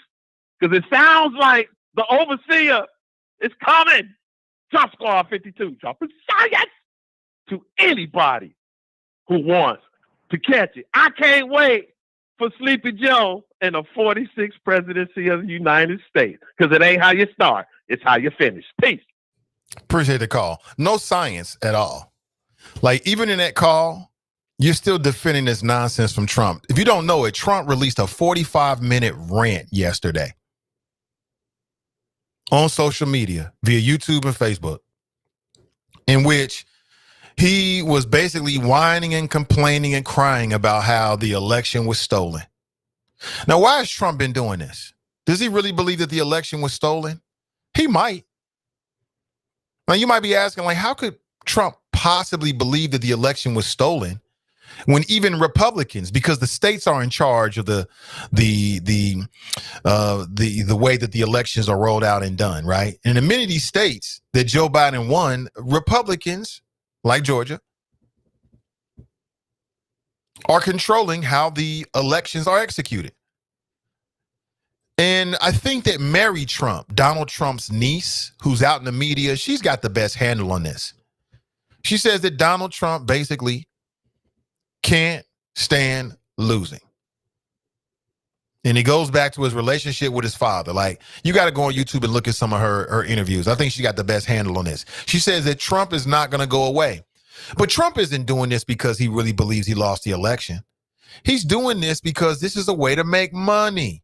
Did you know that Trump has raised more than $170 million appealing on false election claims? This is money that's going straight into two places: his PAC and the coffers of the Republican National Convention, the RNC. That's where the money is going. So he's playing Trump supporters like suckers. Oh, yeah, we're going to appeal it. There's no appeals left. You even had Trump-appointed judges, at least one case, a Trump-appointed judge threw out the case about some type of election tampering or fraud. There is no widespread fraud. Even William Barr, whose lips are permanently glued to Donald Trump's ass bone, and he's also simultaneously the head of the Department of Justice. He's the U.S. Attorney General. William Barr, within the last 36 hours, came out and said that the FBI found no widespread election fraud whatsoever. And this is the man that you voted for, Drop? That's why I called you out, if you want to call it that way. I just, like, anybody that voted for Trump should be embarrassed even more about what you're saying. Whining and complaining because you lost. And for what I'm reading, it's just like I told you. It's just like we already knew. Trump lost. Many Trump aides are saying behind closed doors. I was just watching, I think it was MSNBC, and they were talking with Jim Acosta. And he reported that behind closed doors, you want to know what the Trump aides are saying? They're saying that Trump's handling of COVID cost him the election. I told you. It's obvious. You can see it. It's sad and scary to say that everything that happened previous to COVID, Trump still had a chance for re-election, but he blew it. Run around here telling people not to wear masks and calling it the Wung Fu, the Kung Flu, or whatever the hell he was calling it. Having these super spreader events, it cost him the election. So just pack your ish, Mr. Trump, and bounce. That's it. Trump proves that you can have a lot of money, but money don't buy class. That's what it proves. He raised $170 million. How do I know? I'm on the email list. Man, it was sending emails 2-3 times a day. It was from him. It was from Rudy. It was from Ivanka. It was from Donald Jr. It was from all the Trumps. Laura Trump. Anybody associated with that was begging for money via email. And they got it, $170 million. So please stop. We are living in the last days. Hey, Carmelita, good morning to you. We are living in the last days. Please stop. Please stop. Circling back around this morning, just to reiterate what we kicked off the show talking about, if you look at the cover art here, I want to make sure we discuss this fully. When mom's boyfriend is a psycho. Just talking about the phenomenon of these children who are abused and or killed by mom's boyfriend. Sparked by the latest case from Alabama. Young boy was kicked out of the back of a car, not while it was moving, by the mom's boyfriend. Little boy ends up in traffic at night. It's raining, gets hit by a car, dies at the hospital later. Mom's boyfriend, who was a sergeant in the military or is a sergeant in the military, was later charged or later arrested and soon to be charged. Or maybe arrested and charged. We'll see what happens. If, in fact, he's found guilty, I hope he burns in hell. I hope he burns in hell. Which just sparked the conversation. What's up with these men? Why get with a lady, you move in with a lady, and then you want to abuse her child? If you missed it, I'll say it again. What I found is that you might be surprised to see this, and these numbers are as recent as 2017. What I found is that if you look at who is the perpetrator in terms of abuse, when a child is seriously injured or killed, is it mom? Is it dad? Is it the boyfriend or girlfriend? Are you surprised to find that at least the numbers I found suggest that the single mother is far more likely to be the perpetrator, at least in this study? It makes sense on some levels of dealing some kind of abuse and or killing their own child. What's up with that? Who do you blame? And I shared with you earlier, I blame the biological parents, the mom and the dad. You know, I put it on the men. Take responsibility for your reproductive abilities. You have to do that. You can't put it on her. You can't put it on the man upstairs or the one man upstairs or the entity above or the one above all of us or whatever, however you want to look at it, the most high. It's on you to make those kind of decisions, to make sure that if you're going to procreate, that you're procreating with people that you really want to procreate with, period. Everything else is an excuse, period. In all cases, period. I don't want to hear the condom broke. You still responsible. You could have got a vasectomy. You could have got your tubes tied. You could have decided to terminate the pregnancy if you wanted to do that. These are options. But when you make that decision to bring kids into this world, you got to be responsible 100% across the board, whether you in the house or out the house. I saw a video this morning. It was so difficult to watch. Oh my God, I was in tears. I'll admit to you, I was in tears this morning. It was hours before the show. I was up like 4:30 working on the show. And I came across this news feed, or this news story that comes from Cleveland. These were black folks. Mom, dad, and mom's boyfriend. Little beautiful little child. Oh my God. Reminds me of my nieces and I got a little niece she reminded me of. It reminds me of my son. Little beautiful girl. Seen these images of her beautiful face and she's got these little braids with the beads and everything. Just smiling. You know what I'm saying? Because kids just want to be happy. And she was abused by her mother and her biological mother and mom's boyfriend to the point where the child died. 5 years old. Authorities say the child only weighed 24 pounds. I saw the video of the father in the court. He was inconsolable. He was crying. Y'all hurt my daughter, my baby, my baby, my baby. I felt for the man. But I also hold him responsible. You decided to procreate with this woman. You should have thought about that. You should have been with her. And if you weren't going to be with her, then why are you bringing children to this world? How you think this is going to work out? You bring a kid to the world. You're not with the mother. What you think is going to happen? Well, what's going to happen is now your child is potentially going to be around other men. And that's hit or miss. You don't know who these dudes are going to be. To the men out there, you may not have any children, but you owe your unborn children, your future children, in my opinion, better than that.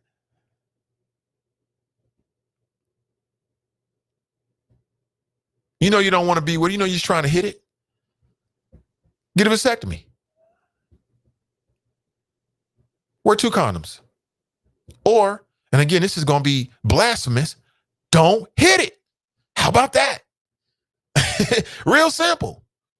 Case closed. You ain't got to deal with it. Don't hit it. That way you ain't got to deal with it at all. But is that asking too much of males? Don't hit it. Just be friends with her. Just kick it with her. I know I'm speaking blasphemy this morning. I know men are like, oh, what you mean don't hit it? I'm saying don't hit it. You know you didn't want to be with her. You can't tell me that you couldn't see some of this beforehand, but it was all good that night, wasn't it? Oh my God. She gonna do this, she gonna do that. And now you bring a child to the world. You got the child out here all defenseless. You have no plans whatsoever in being with mom. You know mom might have some issues, which is probably why you liked her in the first place, why she was dealing with your ass in the first place. Because if her head was on straight, she probably wouldn't have been dealing with you.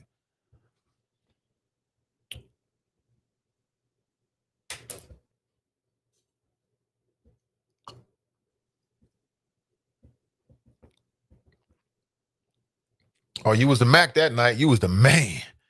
Got all these goals. Girl, you got holes in different area codes. It was all fun that night. So even as I was watching the video, I just felt for the loss of life of the young girl and what she had to go through. And I'm looking at this man. He's all inconsolable. Where was those tears when you was making these decisions?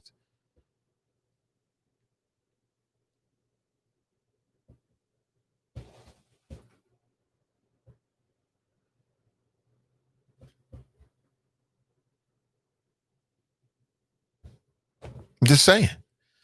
Stop with the damn excuses. It is what it is. Deal with the consequences of your own actions. Hey, good morning, Jordan. Hey, good to see you as always. Black Family Library. If y'all not hip, find them on Facebook. You ain't hip. She doing great work. Be a part of the movement. Good morning to you, Jordan. Kara Mitchell writes, good morning, Nate and the Choppers. Hashtag Thankful Thursday. That's right. It is Thursday. Come up today, midday juice at 1 p.m. with Ask Ashley. Don't miss it. Yeah, I'm very thankful to be here. Maurice writes, glorious resurrection. You picked a topic this morning. Well, as I told you, you can expect a couple of different things. You can expect to hear different voices, different guests who are not just talking about politics. My interests are bigger than just politics. Now, when it's time to talk politics now, I'll be there. First in line. But there's multiple things going on that impact our families, our communities, our society. And I want to talk about it all. People, politics, and pleasure. TNT writes, good morning. Hey, good to see you, TNT. I'll say it again. The NAACP is in good hands. Good, smart, intelligent black people are running the Cincinnati NAACP. And I'm glad to see it. Maurice writes, anyone doing anything wrong to my babies or grandbabies is a quick way to make me catch a case. I'm with that. I'm with it all day long. Eb G writes, good morning, great people. Hey, good to see you, Eb G. You already know. Brenda writes, good morning from Fairfield. Good morning to Fairfield. Good morning to you. Dale writes, good morning, Nate and the Choppers. Tanya writes, happy Thursday, Nate and the Chopper family. That opening art is, whoa, stay safe and aware. OMG, absolutely, that's TNT. Cruther writes, these Steelers fans. She writes, Steelers all day, baby. All day. Yo, you just like the Steelers because of the black head coach. Black women love that brother. I don't see it, but again, I'm a man, so I don't really judge dudes like that. So the ladies like it. That's all. That's the only thing that matters. But women just love that black head coach. What's the brother's name? I bet his wife is sick to death of you women. All online, lusting after her husband. He is a married man. Stop it. Ballhead writes, good morning. Maurice writes, it's called child abuse all day, every day. Tiff writes, good morning. Crystal writes, good morning, Nathan, Ivy, and everyone. True, children are a huge responsibility. Oh, it's, like I said, we share two things with our kids that we don't share with anybody else. Two things that human beings, at least in this society, are the most selfish about. And that's our money and our time. Huge responsibility. And what I say is, and I speak directly to men as a man, is that don't give up your control. You have all the control. Use it. And to adult men, what I would say is, and this is just my opinion, I could be wrong on this, but I think the best way to show discipline, because I looked up a bunch of cases within the last 24 hours, right? Hard to read.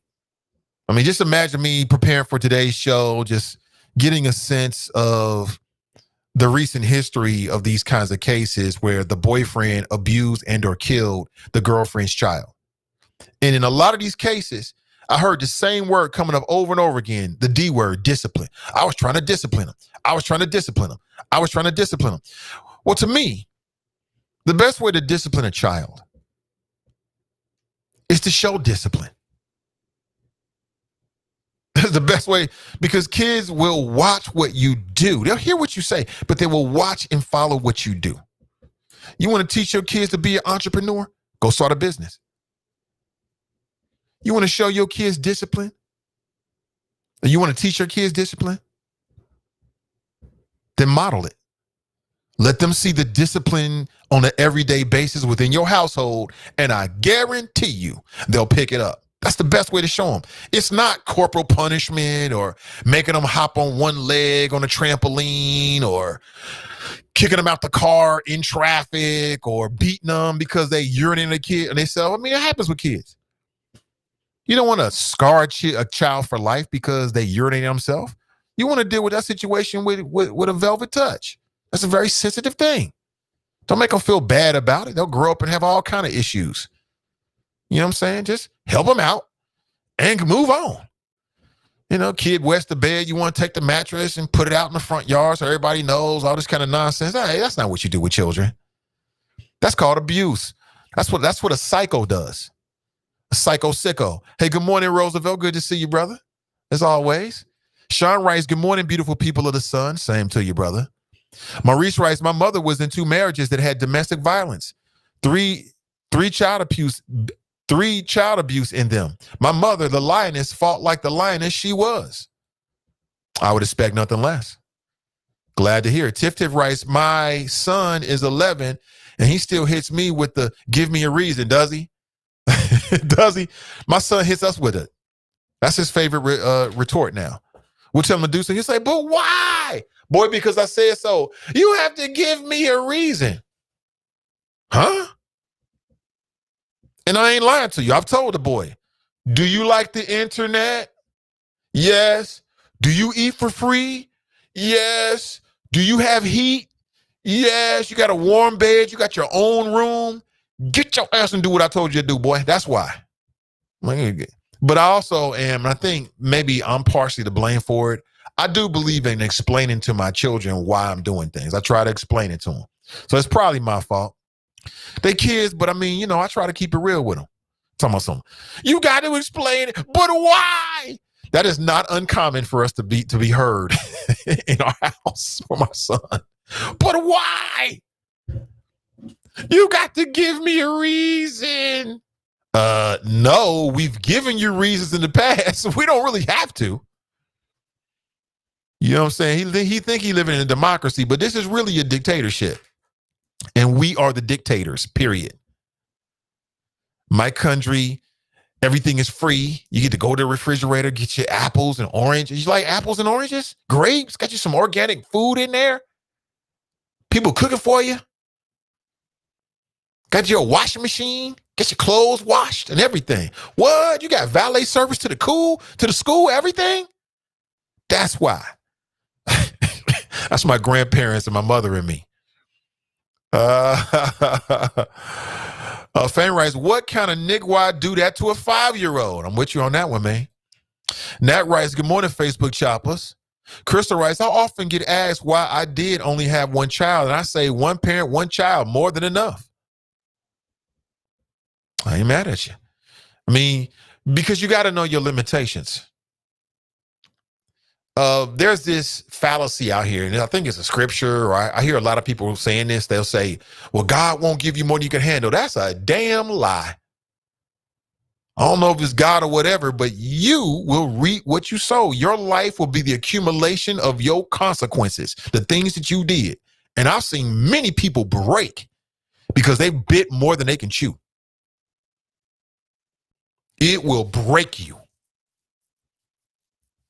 Well, God won't give you more than you can handle. Yeah, mix that up with some mud and some googly god, make me a sculpture out of it. I don't want to hear that nonsense. That ain't true.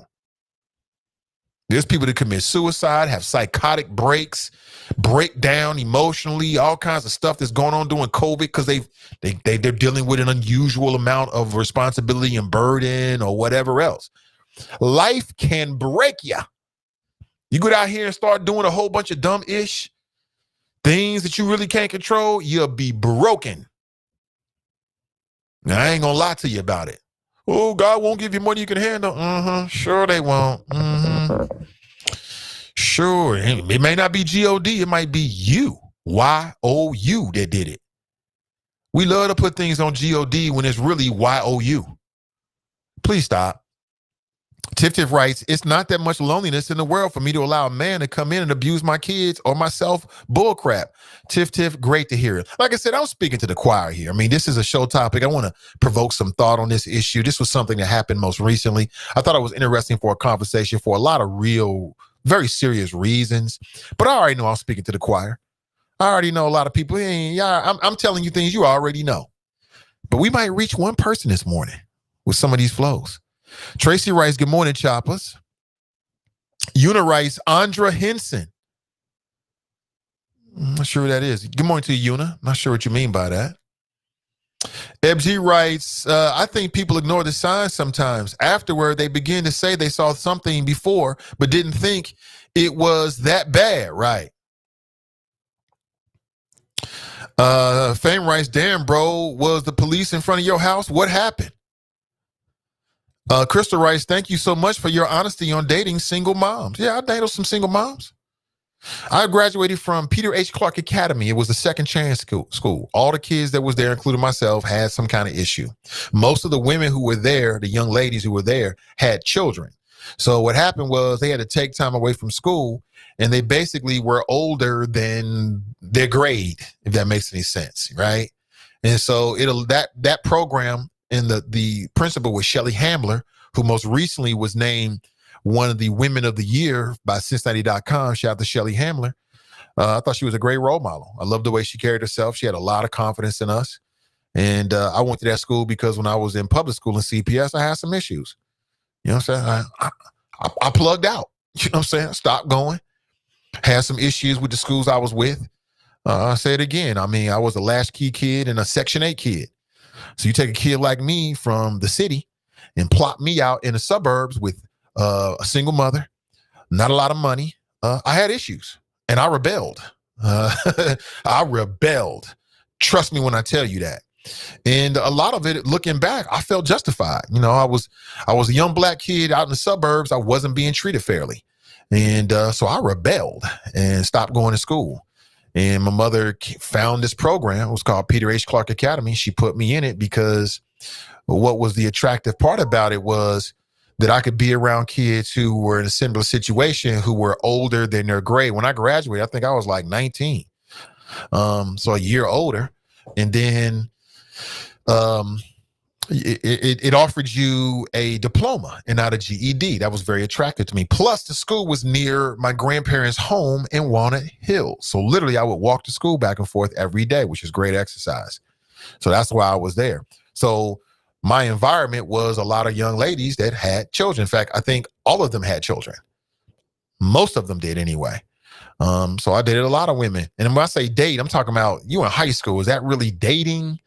Going into college? I mean, you can call it dating, but you know what it was all about.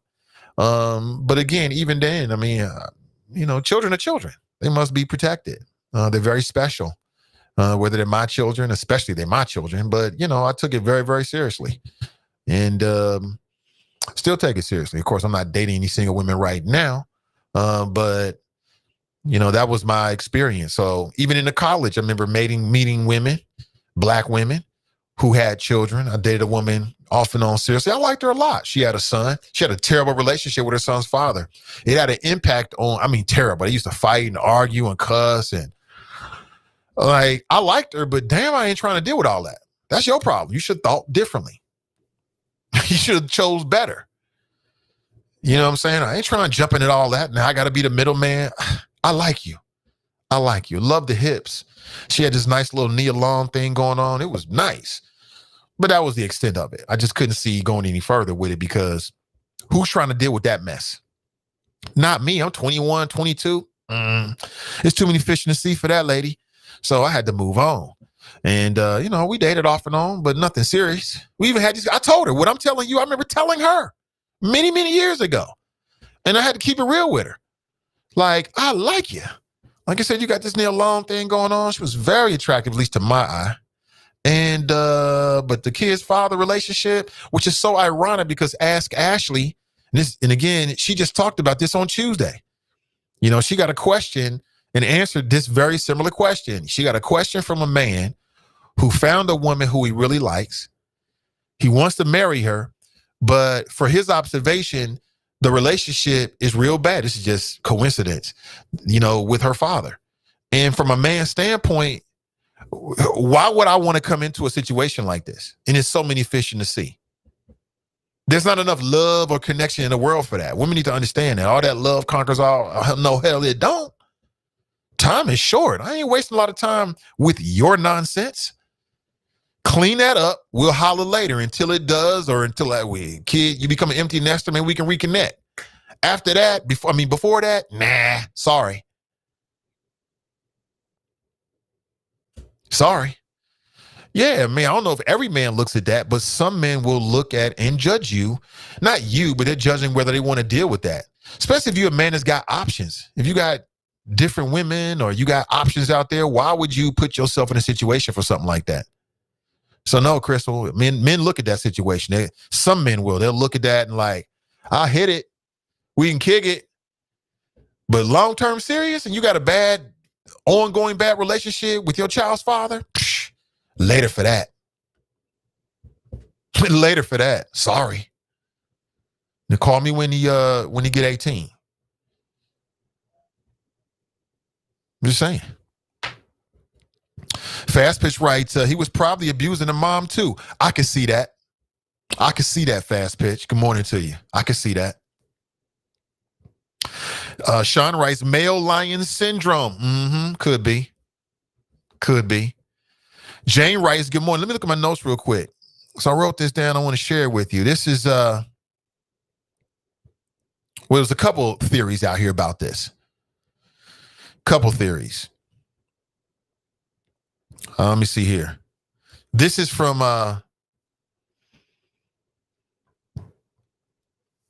pardon me. So a man whose last name is Daly, D-A-L-Y. D-A-L-Y is the last name. He wrote a book that was released back in 1999. The name of the book is called The Truth About Cinderella, a Darwinian view of parental love. And what he wrote in that book has been hotly debated, but I'll just share it with you. You tell me. And this is a theory to explain on some levels why, you know, mom's psycho boyfriend may abuse and or kill, you know, mom's child. Okay. Quote, how do male tigers respond to the cubs sired by their predecessors? Question mark. The grisly answer is that they systematically search out and kill them. Again, this is an excerpt from a book titled The Truth About Cinderella, a Darwinian View of Parental Love. It was released back in 1999. It's not on that bookshelf behind me. I don't have that book, but doing just a little bit of research, I came across it within the last 24 hours. The Cinderella effect, to describe the elevated level of risk that children face when living with step-parents, largely due to not sharing genes with them. So it's almost like, and I think what Sean put it like, just like male lion syndrome going on. I think there's a part of that. I think that could explain some of it. But you show me anybody that would abuse a child, and I'm calling them psycho. They got mental issues. They might have been abused themselves, or they got some other issues they're dealing with. Period. Period. Clinical psychologist Jennifer Shaw, she wrote to describe this, that boyfriends are not necessarily involved in the infancy phase, where a lot of the attachment and bonding with the child takes place, and it does. I've got 2 children with the woman that's upstairs right now. And I do remember bonding with my children while they were in the belly. You're laying on the belly, you're touching the belly, you're making sure she's getting the food. She's talking about the things that she's experiences. It becomes a shared experience. You're helping her. You might even be bathing her. You're doing whatever it takes for her, but you're doing it for her and your child. As the child in the womb grows, the belly gets bigger. That means that the kicks and the things like that get bigger. When she wakes up in the middle of the night, if you're sleeping in the bed together, you wake up in the middle of the night, it becomes a shared experience. So there is a bonding through that. And if you're a man that comes in afterward, you don't have all of that. But again, I mean, like I said, I dated single women. I never felt that way about their kids. I wasn't looking at them like, you know what? I'm gonna try to take you out. Why? It's crazy talk. I can't even fathom that. So that's why I say, I mean, this is something that I think that's in the mind of these particular men. That's what I think. I think it's on these particular men. Just because we are males don't make us a man. Exactly. You're a male, not a man. Out here hurting children. Lynn writes, good morning. Jasmine writes, who could do these things to a child? Disgusting. I'm with you 100%, Jasmine. And good morning. Great to see you. Brent writes, good morning, Nate and the Choppers, checking in from Dallas, Texas. Good to see you, Brent. Jasmine writes, anyone who could torture a child or kill a child is gross. Not just gross, but they deserve a grisly fate. Like I told you, you don't want me to be in charge. You don't want me to be in charge. Nah. Not in situations like this. Because I'm gonna go old school. On some just you reap what you sow, eye for eye type ish. Oh, you gonna burn a child? Guess what we gonna do? We gonna hold you down. We're gonna boil some water. We're gonna burn you. And then we're gonna put a Nike tracksuit on you. And then we're gonna put you in the bed, chain you down. And we'll see what happens to you. You make it, you make it. You don't, you don't. Old school. I know that sounds grisly, don't it? That's why I'm not in charge. That's why I'm not in charge. Tiffany writes, so sad. TNT writes, fathers have to fight for their kids.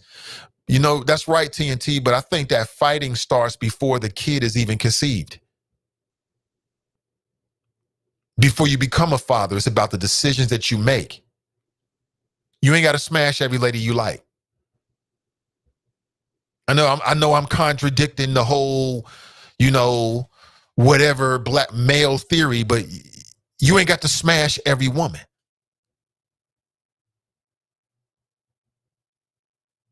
You ain't got to sleep with every woman. That's just off the top. Whether you going to wear a condom or not wear a condom. To me, it starts before you even have a child, thinking ahead about who you want to have a child with. Instead of it just being like this sperm Russian roulette, like, hey, I didn't know until I know. And that's that irresponsible ish. And again, listen, who don't love Il Nana? All heterosexual men love Il Nana.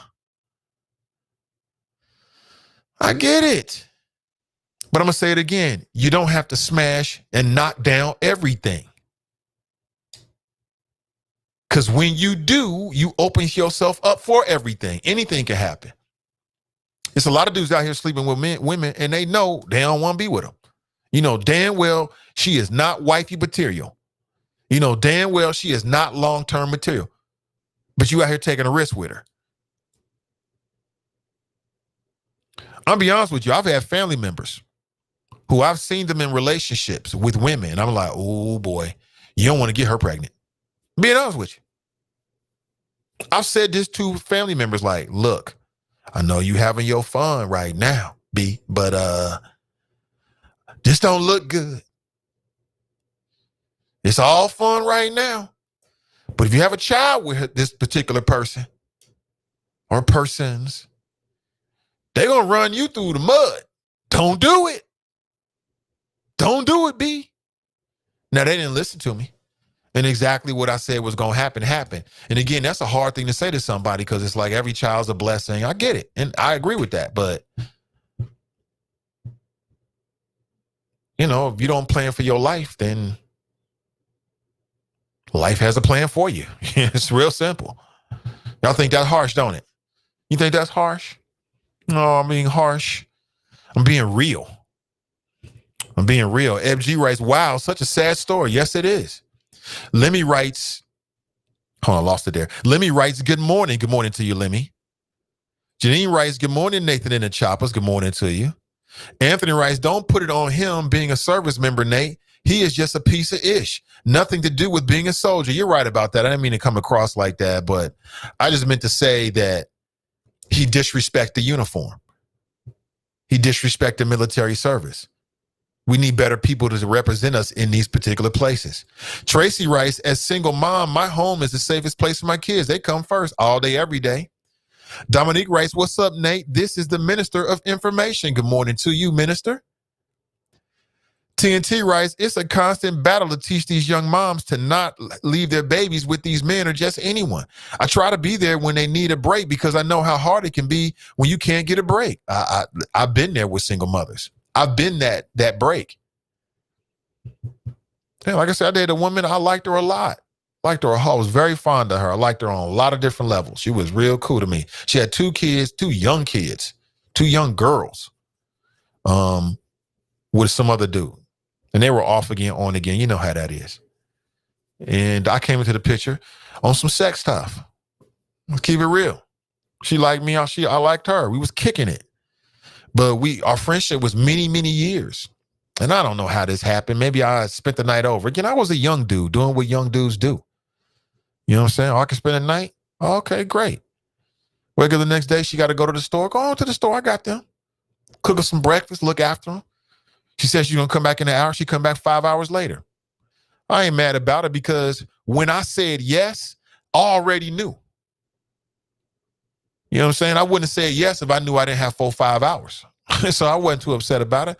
Come back and you telling me different stories. Oh, well, this happened and this happened. You need a break. You want to get away. I get it. Keep it real. No biggie. But the kids were always 100% taken care of. Tiff writes, so she made the choice to be a single mom. Yeah, Tiff. Yeah, I mean, if you're not married and you get pregnant and you decide to have a child, I don't know why women act like this ain't the decision that you're making. Let's get that straight. Yes, it's a decision that you're making because you have options. You know, religious feelings or whatever, put that to the side. You got options, mom, mother, woman. You got options that men don't have. So when you make that decision, you get pregnant by a dude that's not your husband, and you say, oh, I'm a Christian. I don't believe in terminating the pregnancy. You've just made a decision. Period. And I know that Christian women and religious women can get all in their feelings. I ain't had no choice. You had a choice. You had a choice and you made your decision. It is what it is. Just like dad. You know, you sleeping with a woman who you know you don't have no plans on marrying. She ain't even marriage material in your eyes because men will sleep with a woman that's not marriage material. She come up pregnant. Now you want to tell her to have an abortion. Oh, buddy, that's over with. You don't got no say so. Sorry, buddy. Now, I think they should change those laws. But in the way that the world is right now, you ain't got no say so, buddy. You had say so before conception. Now you don't. Stop all the whining and the crying. I know Fame is loving this. Stop all the whining and the crying. You don't have no decisions no more. Now it's going to be whatever she want to do. And you got to roll with it. Your decision was, are you going to have sex with her? You decided to do it. It is what it is. Shelley writes, family structure is so important. Biological fathers and mothers matter to their children, 100%. Brent writes, and we are talking about sons and physical abuse. Flip up with sexual abuse with the daughters and the sons. Anthony writes, once you become the man of the house, y'all got to be on the same page. Crystal writes, unfortunately, a lot of men kick it with single moms and end up having a child or children with those single mothers. You're right. You're right. I've been talking about this morning. Yeah, I mean, it's going to continue to happen. I'm just saying that there's an inherent risk that runs with that.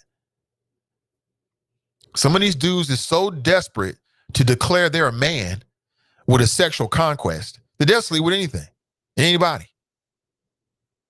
Makes them feel good the next day after. Yeah. And all this little weak ass man stuff. That's a weak man right there, in my opinion, but I think a little differently than maybe most do. Nat writes, when you have premarital sex, there's always a chance you become a single parent and less protected. 99% of the time. That's the choice. Tell them, Nat. Tell them. And you got some religious people out there, man. They just love God. They're super Christian, but they having premarital sex. And they get super Christian as soon as they get pregnant. I don't believe in that. Wait a minute. Huh? That don't make no sense.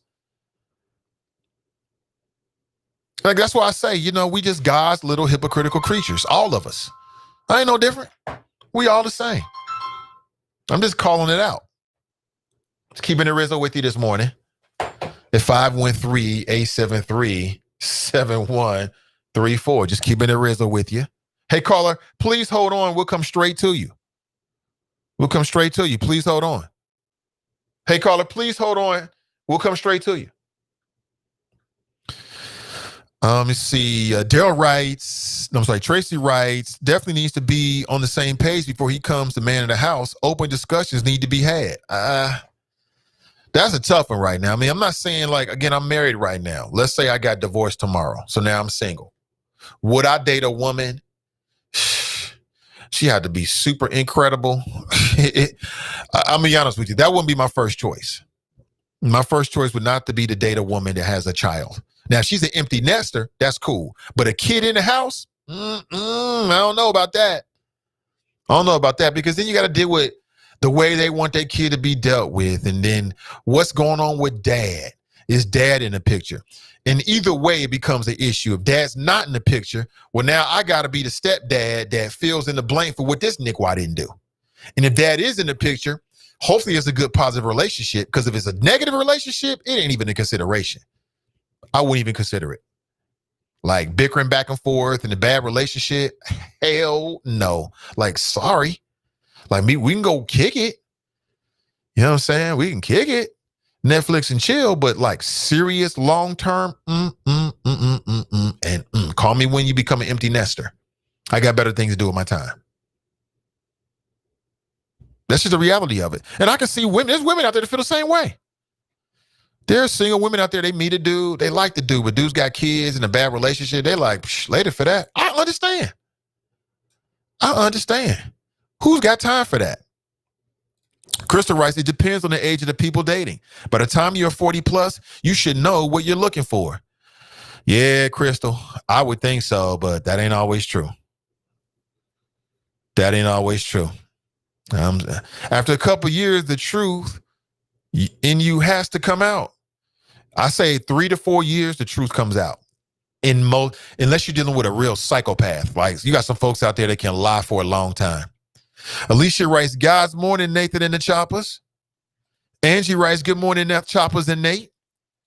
TNT writes, and add the collection of babies. Men can create a baby multiple times in a day. It's a lot of abandoned families from men being Rolling Stones. I'm still learning more about siblings of mine. I think it's irresponsible, quite honestly. I think it's irresponsible and unfair to your children. It's unfair to your unborn children that you might potentially bring to the world, and you don't have enough resources and time, which is a resource, to really give the kid what they need. And it's unfair to the women you're dealing with. Oh, you like her, but you're going to hit her with a baby and walk away from her? Oh, that's how you show how you like somebody? That ain't like. I'm sorry. Crystal writes, loneliness is real when you are a single parent. Crystal, I can imagine. I can imagine that. I can imagine. I'm sympathetic to a point.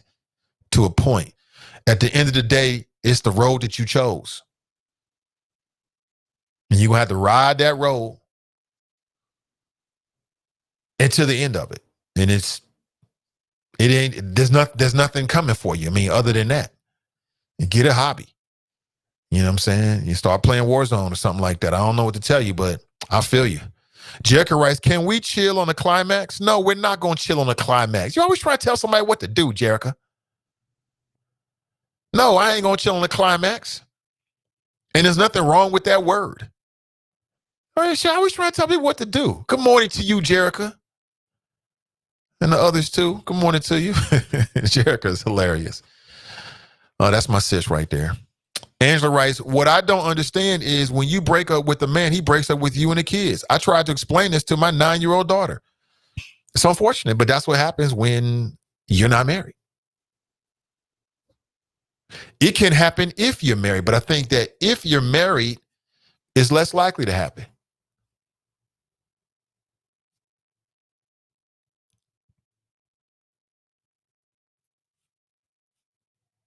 I mean, Angela, it is what it is. I don't think it's right. I don't condone it. I don't promote it, but it is what it is. You can track your Amazon packages and meet the person when he gets there. Yeah. Oh, it's such a beautiful thing. I got some packages from Amazon the other day. Oh, it was so great. I've been waiting on them. And I was out when I got home. I opened the package. I just looked at it like, oh, it's got my name on it. I took my scissors and opened it up, you know, my little OCD the right way. Carefully opened the package. It was great. It was great. I believe it about the Porch Pirates. Someone stole mine before I was pissed. Then I laughed. It was a book. Hope you can read, thief. Crystal writes, it's not Santa, it's the Amazon man, LOL. Brent writes, Nate, sounds like you are equating opening up an Amazon Prime box with relations. No, there's no comparison there. The climax is always better than opening up an Amazon package. I'm just saying, like, that's a good feeling. You get the package, you order it, you're tracking it on your phone. Like, oh, it'll be here tomorrow. Great. I think that's part of the reason why Amazon is so profitable, because people love to receive packages. You open up the package, or you carefully open it with your box opener, as I do. Open it up nice and open, put everything out on the table. Listen, I know I'm onto something because there are YouTube channels that's got big time audiences. And it's just them unboxing, like literally they will videotape unboxing the packages. Like every part of it. I don't know what it is. There's something very satisfying to human beings about that. I don't know. Crystal writes, I have been a victim of a stolen package before. That's interesting because what I'm reading is Cincinnati is like one of the top 10 cities in the country for what they call porch pirates. That takes a lot of nerve, don't it? To walk up on somebody's porch and steal a package. That takes a lot of damn nerve. You just walk in, dude, oh, they got a package. You walk up there and steal it. Off the porch? That takes a lot of nerve right there, boy. Takes a lot of nerve. Janice writes, Buenos dias, señoritas, senoras, and señoritas. My Spanish is super bad. Crystal writes, that's why I do not have any packages delivered to my home. I have them go to a mailing address instead. Yeah, some people have a P.O. box. Yeah, nothing wrong with it. I like it coming to the house. It makes it easier. Alexa, your package has arrived. Me, happy feet dance, pure joy. Tanya knows what I'm talking about. We right here, Tanya. Brent writes, Trump is still ranting about his crowd size from 4 years ago. Hashtag Tom Petty. Trump is that's the reason why I didn't vote for him. Everything we've seen and what we're seeing right now is why I didn't vote for the man. He's narcissistic, psychotic. He's got clear issues. Part of the reason why Trump thinks that the election was stolen is because he's stolen and lied and cheated so much to get what he wants during his life. And like I told you, liars, they think that everybody's a liar. Operatives, they think that everybody's an operative. People that steal, they think that everybody steals. People that do drugs, they think everybody does drugs. People that smoke weed, they think that, man, they'll argue with you to the ends of the earth. Everybody smokes weed. That's just the way human beings are. Like, if human beings do something, they think everybody's doing it. So to me, watching just how much that Trump is resisting the righteous results of the election tells me of what he's capable of. It tells me just how much he's robbed and cheated and stolen to get ahead in his own life. And while I don't have the book, I've read enough of I've watched enough of the video interviews of his niece. I think her name is Mary Trump. Have you seen her? Oh, some of the best interviews on Trump. She's from the family. They disavowed her and Trump's brother because he was like the black sheep, because he liked flowers and wanted to do more with his life than just, I don't know, con people out of money. She had a lawsuit in which she is alleged that Trump and her other aunts and nephew or uncles basically tried to swindle her out of her inheritance from her grandfather. She's also a clinical psychologist, and she wrote a book. I can't remember the title of the book. Some of the best interviews about Trump. She breaks it all down. She did an interview within the last 24 hours that's worth your time if you care about that topic. You can find it online. Just type Mary Trump. Now, she says that Trump is not going to go away. She says that he's going to be a thorn in Joe Biden's side throughout the entirety of his election. She also says this, despite what's being put out there, that Trump is never going to run again. Why? Because he's afraid of the pain of losing again. And she says it goes back to the relationship he had with his father. You know, what I've come to understand is that so much of what guides us as adults is what happened to us as children. Can you feel me on that? That's why I don't play no games with children, my children, anybody's children. I'm gonna tell you like that. If I'm in charge of the kids, it don't matter what happens. You got a real one out there that's gonna stand for those children to the end and have done it. Telling you, I ain't gonna share no stories with you and give no soapbox about what has gone down. I'm just telling you, I mean what I'm saying. To the end. These babies are the future. They deserve everything that we as adults can give them. Simple as that. Whether it's my children or other children, I'll take that to the grave. That's a good death to me. For the kids, I'm okay with that. That's a righteous death. I mean, death is coming for all of us. That's a righteous death right there. Protecting our children? Psh, sign me up. You know what I'm saying? Much better than dying over some damn Air Jordans or some other whack stuff out here. Death is coming for all of us. Live every day to the fullest. Crystal Rice, I can't stomach #45. The danger is not him. The danger is the people that support him and what might happen in the near future. I'll tell you one thing that's really interesting. I shared this before we roll out of here. I shared this with you. Hey, Glenn, hold on brother Glenn, hold on 1 second, brother. I bring you right on. I want to share this real quick. And this is hilarious. I'm loving this. Now, you know that the most important thing going on politically right now in terms of national politics is the 2 runoff elections in Georgia. What's at stake? Well, nothing less than the efficacy of the Biden-Harris administration. Will they be effective? Will they be allowed to actually put their legislative agenda in place? Okay.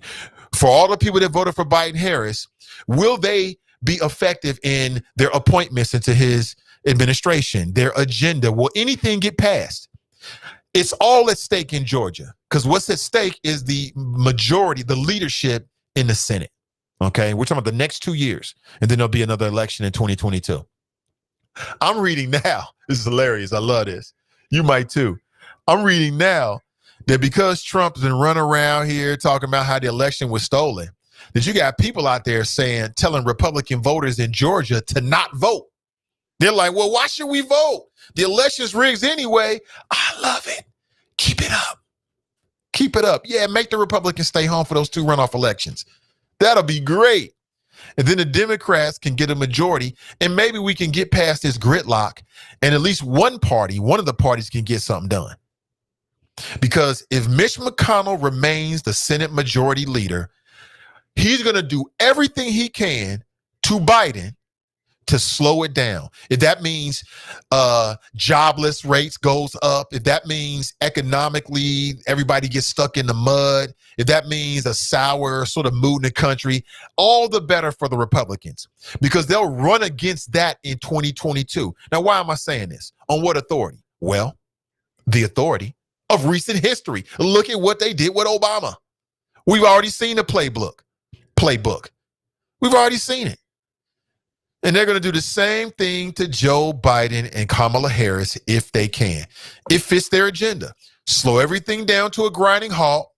Oh, we told you Joe Biden wasn't going to be good for the country. Meanwhile, what they won't talk about is how they tried to put an anchor to every idea, even if it costs you and me, the American public. So that's what's at stake here. I love what I'm hearing from some of these Republicans. They're like, no, we shouldn't be voting in Georgia. You're right about it. Don't vote. Stay home. That's right. Yes, right. Yeah. They stole the election from Trump. Yeah, they're going to do this. Why waste your time? COVID-19. Don't stand in line those COVID-19 lines. I love it. But let me go to the phones here and say good morning. Hey, good morning, Glenn. Welcome to the show. What's going on, Nate? Hold on, man. Let me turn this off. I got like multiple windows open and I'm listening to you, watching you, listening to Fox Sports. I'm trying to do it all and work at the same time. I don't, man. I'm a nerd like that. Nothing wrong The reason with why I called in, you were talking about your relationship with your father or your parents, more specifically, your father as a child and how that reflects on you as an adult or makes an impression on you as an adult and how you interact with your children. And what I've found, Nate, is that I'm different than my father because I'm more of a touchy-feely type of dad. You know, I still hug my son even though he's taller than me now.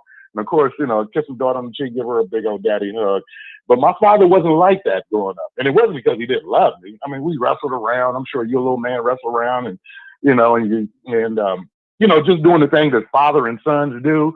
My father wasn't, like I said, the real, you know, hug you type. And I say this is kind of not, well, ironic, kind of funny. But I've probably said, I love you, Dad. And he said, I love you, son, more in the last 15 years before he passed away than in the first, 35 years, 34 years, I guess you could say.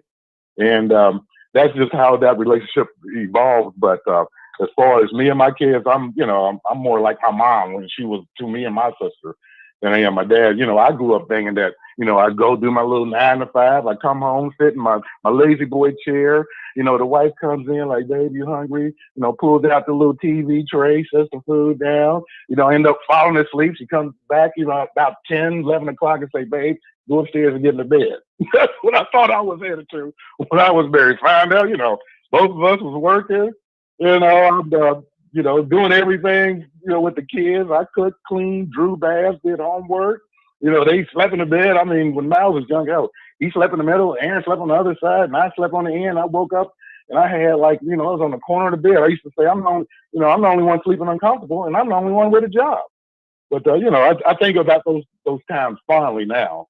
But, so I just wanted to call in about that. Now, as far as the political side, I'm glad you said what you said about what's happening in the Georgia Senate runoff. And you're right. Did you actually see they had a Steal the Vote rally yesterday?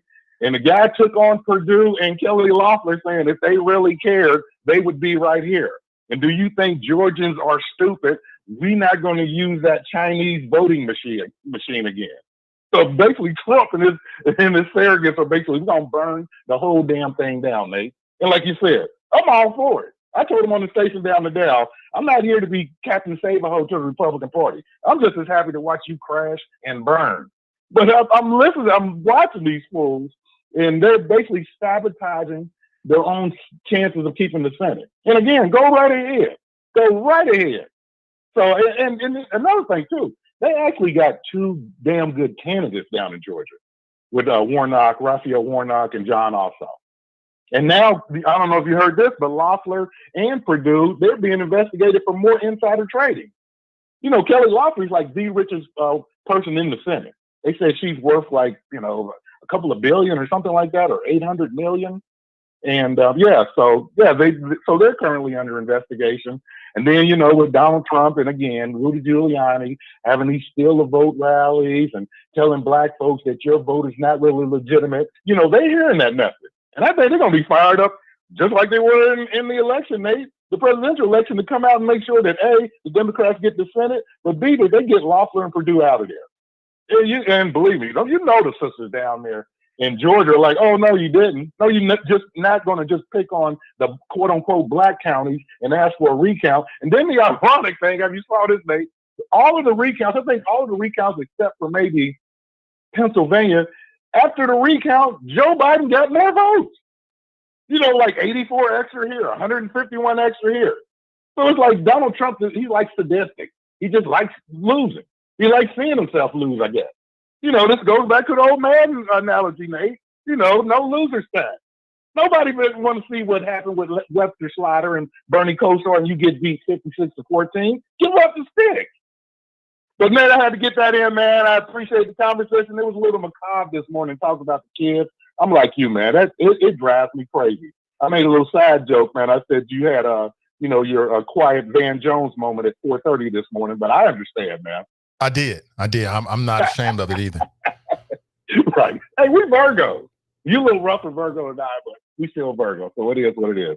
Hey, man, I appreciate you taking the call. Hey, let me say this, mate. Yeah. You know, I was sitting up in a four-corner room staring at candles last night. I got a lot of ideas, man. Okay, yeah. For sure. Oh, for sure. Yeah, let me know via text when's a good time to connect. Hey, I went ahead and sent you a message back, but yeah, man, I'm ready. Like I said, I'm already gonna throw my mom. Like that now. I told her yesterday. I said, "Mom, you know, I might be cussing." You kind of drifting off. Are you on speaker now? No, can you hear me now? Say again. Can you hear me now? Oh, much better. Can you hear me now? Much better. Yep. Oh yeah, no. I said last night. I said I already done told my mom, so she's like, "Don't be cussing." I was like, "Well, Houston, we got a problem." I mean, listen, you curse, man. Just a small word. Just a small word. All right, I got some ideas too, homie. We'll connect. Okay. Hey, man, political party. It's coming at you. Hey, and drop. Don't go running. You know I'm coming for you and your little White Gilligan crew. So, but yeah, mate, I'm excited, man. And, you know, we'll make something for him. We like Joe Biden, man. Can you introduce your cabinet later on or something like that? All right, brother. Thanks for the call. Hey, I appreciate you taking my call. Yeah, most def. That's Brother Glenn chiming in. That rhymes. Brother Glenn chiming in. Let's go back to the phones and let's say good morning. Hey, good morning. Welcome to the show. Good morning, Nathan. Hey, what's up, TC? Day 2. It's Nicole. How you doing? Doing great. Doing great. How you doing? I'm fine. I'm fine. Very interesting, your topic today. I had to wonder if it stemmed from Fame trying to go in on me yesterday. He always try to, cut deep, but you can't hurt me about relationships and everything else. My life is an open book. I feel like I wrote a book about it. So that ain't the way you can hurt me. You know what I'm saying? But I can't cut you, though. But it was sparked by, I'm not even aware of what you're talking about. It was some interaction between you and Fame. It was just sparked by this news story that I saw down in Alabama. Yeah. Well, I seen that, and when you talked about it earlier, I was just like, I had a very sinking feeling. Like it's just horrible. And it's been many cases where I think a Trust in Blue that like affected me. You remember that beautiful, young little boy was sexually abused by the boyfriend. They found, his autopsy reports, like he had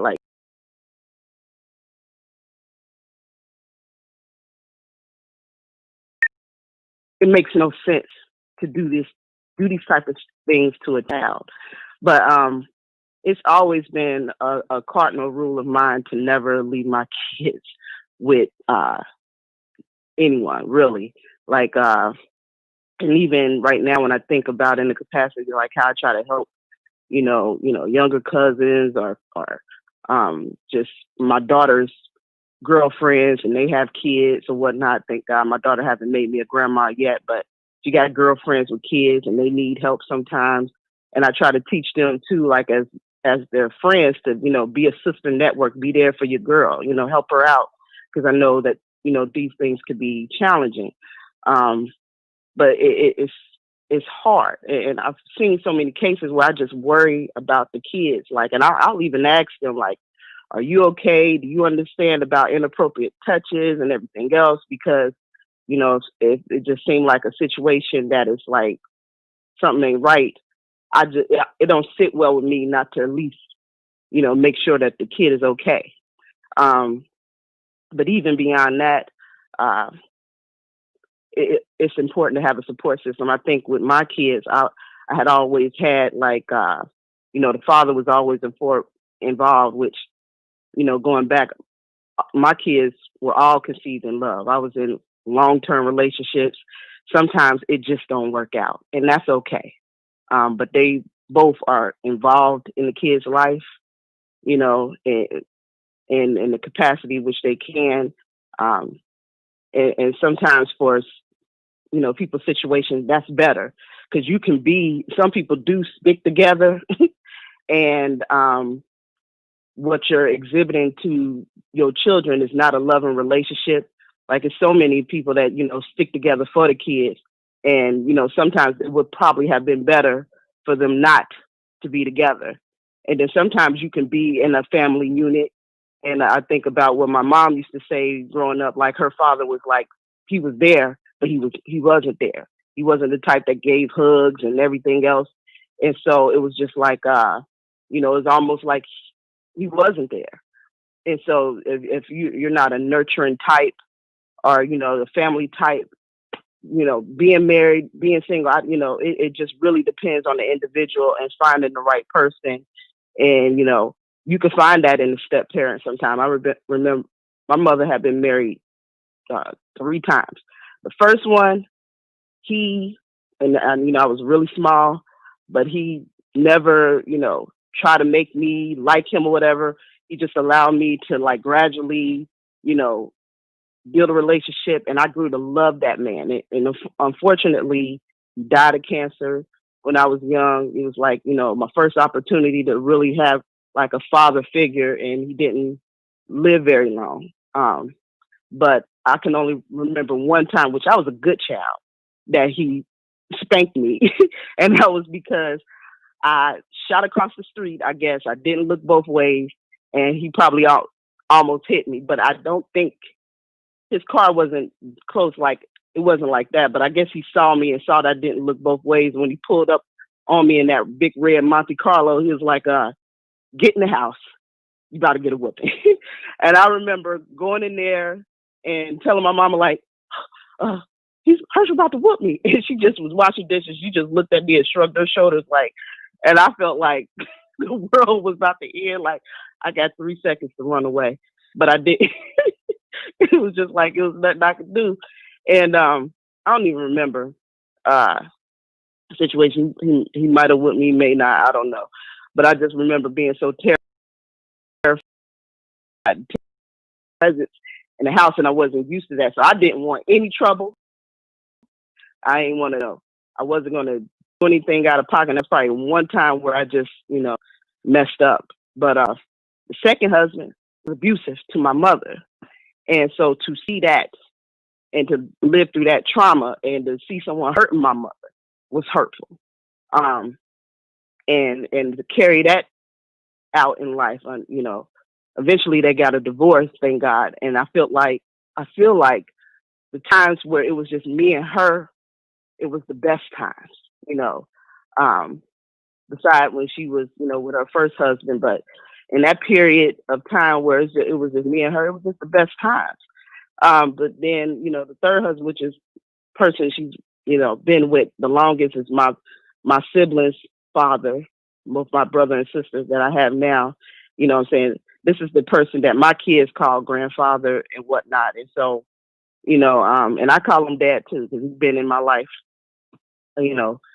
from that period on. And us has always been good to me. No one, abused me or anything else, and, treated my mom well, never put his hands on her. So, that role that some men play is very important. And I think it's important that people aren't forced to, our kids aren't forced to, because my mom used to do that too in the beginning, make sure, call him daddy, this and that, whatever. And, especially the one that was abusive, I hated that. I didn't want to do that, and shouldn't make your kids feel like they need to do that. But I want to go back to this other point with my own kids. I know how protective I am over them, and my son, you know, to this day, like just to go around the corner, he has that. He's 14, and I'm thinking about when I was his age. When I asked to go outside, you know, it was the sky's the limit. I'll be riding my bike all throughout College Hill, you know, wherever. At that age, you know, you're old enough, responsible, whatever. Like for me, like I'm like trying to take my clutches off of him, but it's hard to do. And just to go up the street around the corner to the store, like, you know, I'm thinking I'm glad that I got the iPhone, you know, Find a Friend, because I can literally, you know, pinpoint him and everything else. But just even recently, he had a sleepover, and you know, little boys over, and some all different ages. Some a little bit older than him, you know, and then some real young. Some of his cousins, and they're like little and tiny. I could tell when some of the boys came in. One of the little ones, they were like, "Oh, you the one," because I guess they be, you know, talking crap on the game and stuff. And so they finally met who was talking, and he's a little boy, but this is my little cousin. And so, you know, I had pulled him to the side, like, "Hey, look, you know, if anybody bothering you, you let me know." You know what I'm saying? He's like, "Well, can I fight him?" I'm thinking like, this little tiny boy, he got so much heart, but I'm like, no, you're not even going to do all of that. And then by the end of the night, I made the little ones come upstairs, because I don't even trust, you know, teenage boys or whatever, because they play too much. They all pranking and stuff, but you just never know. And so they were so mad, like, "Why can't we stay down here with, you know," like, no, because I don't trust that. So y'all little ones that can't defend yourself. I didn't say it like that, but just basically that's what I'm thinking in my head. Y'all gonna come upstairs, and all the rest of y'all stay down here or whatever. And it's just like, I have to protect my kids, and I have to protect the people that come in my house. You know what I mean? They kids and stuff, and I hold that responsibility, you know, very dear. And then the last thing I'll say is that it's a movie on Netflix. It's called Tell Me Who I Am, and it's about two twins. They're like identical twins, and one, he ended up being in a terrible accident where he literally lost his memory. And so the sole person to help him kind of like tell him about his life prior to losing his memory, of course, was his identical twin. And who better, you know, to know who you are than, you know, identical twin. They know you, you know, they know everything about each other, right? And so, but this particular situation was so odd because, you know, something had happened to the boys back in the day, and he made a decision not to tell him about something dark that happened in their childhood, and just kind of give him the, you know, this illusion of what his life was, which really wasn't. And then somehow he figured out that it was something else about his life and confronted him about it. And, you know, I ain't gonna spoil the show or the movie, but I think people should look into that when you're talking about, you know, children and abuse and everything else, and what has happened, and who does these type of things to children. But I thought that was like a very profound movie. It's called Tell Me Who I Am. Yeah. And interesting. yeah, I'll check it out. Really, really good. I just looked it up. That sounds very interesting. I'll check that out. Put it on my list. Huh. Exactly. So, all right. But that's all I got. Well, hey, thank you for the call. You have a good one. You too. Appreciate it, TNT. Checking in. Always good to hear her story or her voice with an interesting story. That's deep. You know, she's a single mother. She talked about her perspective growing up and then also being on the other side as a mother. So that's all in line of what we've been talking about this morning. As I look at the clock, you know me, I love this. I could go to 12, but I won't today for several reasons. One, Ask Ashley Midday Juice today at 1 p.m. Again, you might have things going on in your life where you need an objective viewpoint. And sometimes family and friends mean well, but they're not always the best people to get advice from.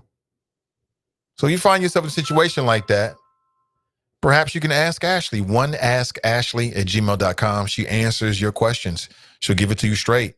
And she's got a very provocative question today that is Well, there's two sisters. Let me give you a sneak peek here of today's cover art. Two sisters are dealing with a very serious issue today. And they've asked Ashley of her opinion, what should they do? Here it is right here. Dear Ashley, me and my sister think our youngest sister is afraid to come out of the closet. She's a cute girl, but has never brought a man home for Thanksgiving. The last 2 Thanksgiving days, she brought home a muscular woman named Sharon. Can you suggest any way to approach my sister and Sharon? Now, again, that's the quick once over of it. There's more details to it. But today at 1 p.m., Ask Ashley will be tackling that question. Just to give you a sneak peek here, since you're checking out the Nathan Ivey Show. A couple things before we roll out of here I want to talk about, and then I'll be out. Maybe 10 more minutes. So I'm reading that Snoop Dogg and Triller have teamed up. They're starting a new boxing league called the Fight Club. If you remember going back over the weekend, the big draw was Mike Tyson versus Roy Jones. And of course, you had the undercard in which Nate Robinson got knocked out. Hope that brother's doing well, by the way. At least he had the heart to get into the ring. Again, they're teaming up to create a new boxing league called the Fighting Club or the Fight Club. And they plan to have multiple events per year. And Snoop Dogg is going to be the host and announcer. So I didn't get a chance to watch it. I know it's on YouTube. I still haven't watched it. I may go around and catch it at some point. I want to see what Snoop Dogg said and did. Everybody said he did such a great job. And they did, what I understand, it was a great event. Wiz Khalifa performed. Everybody loves Wiz Khalifa. Neo performed. This was all done digitally. Think about that. And what you're seeing is the digital revolution is here.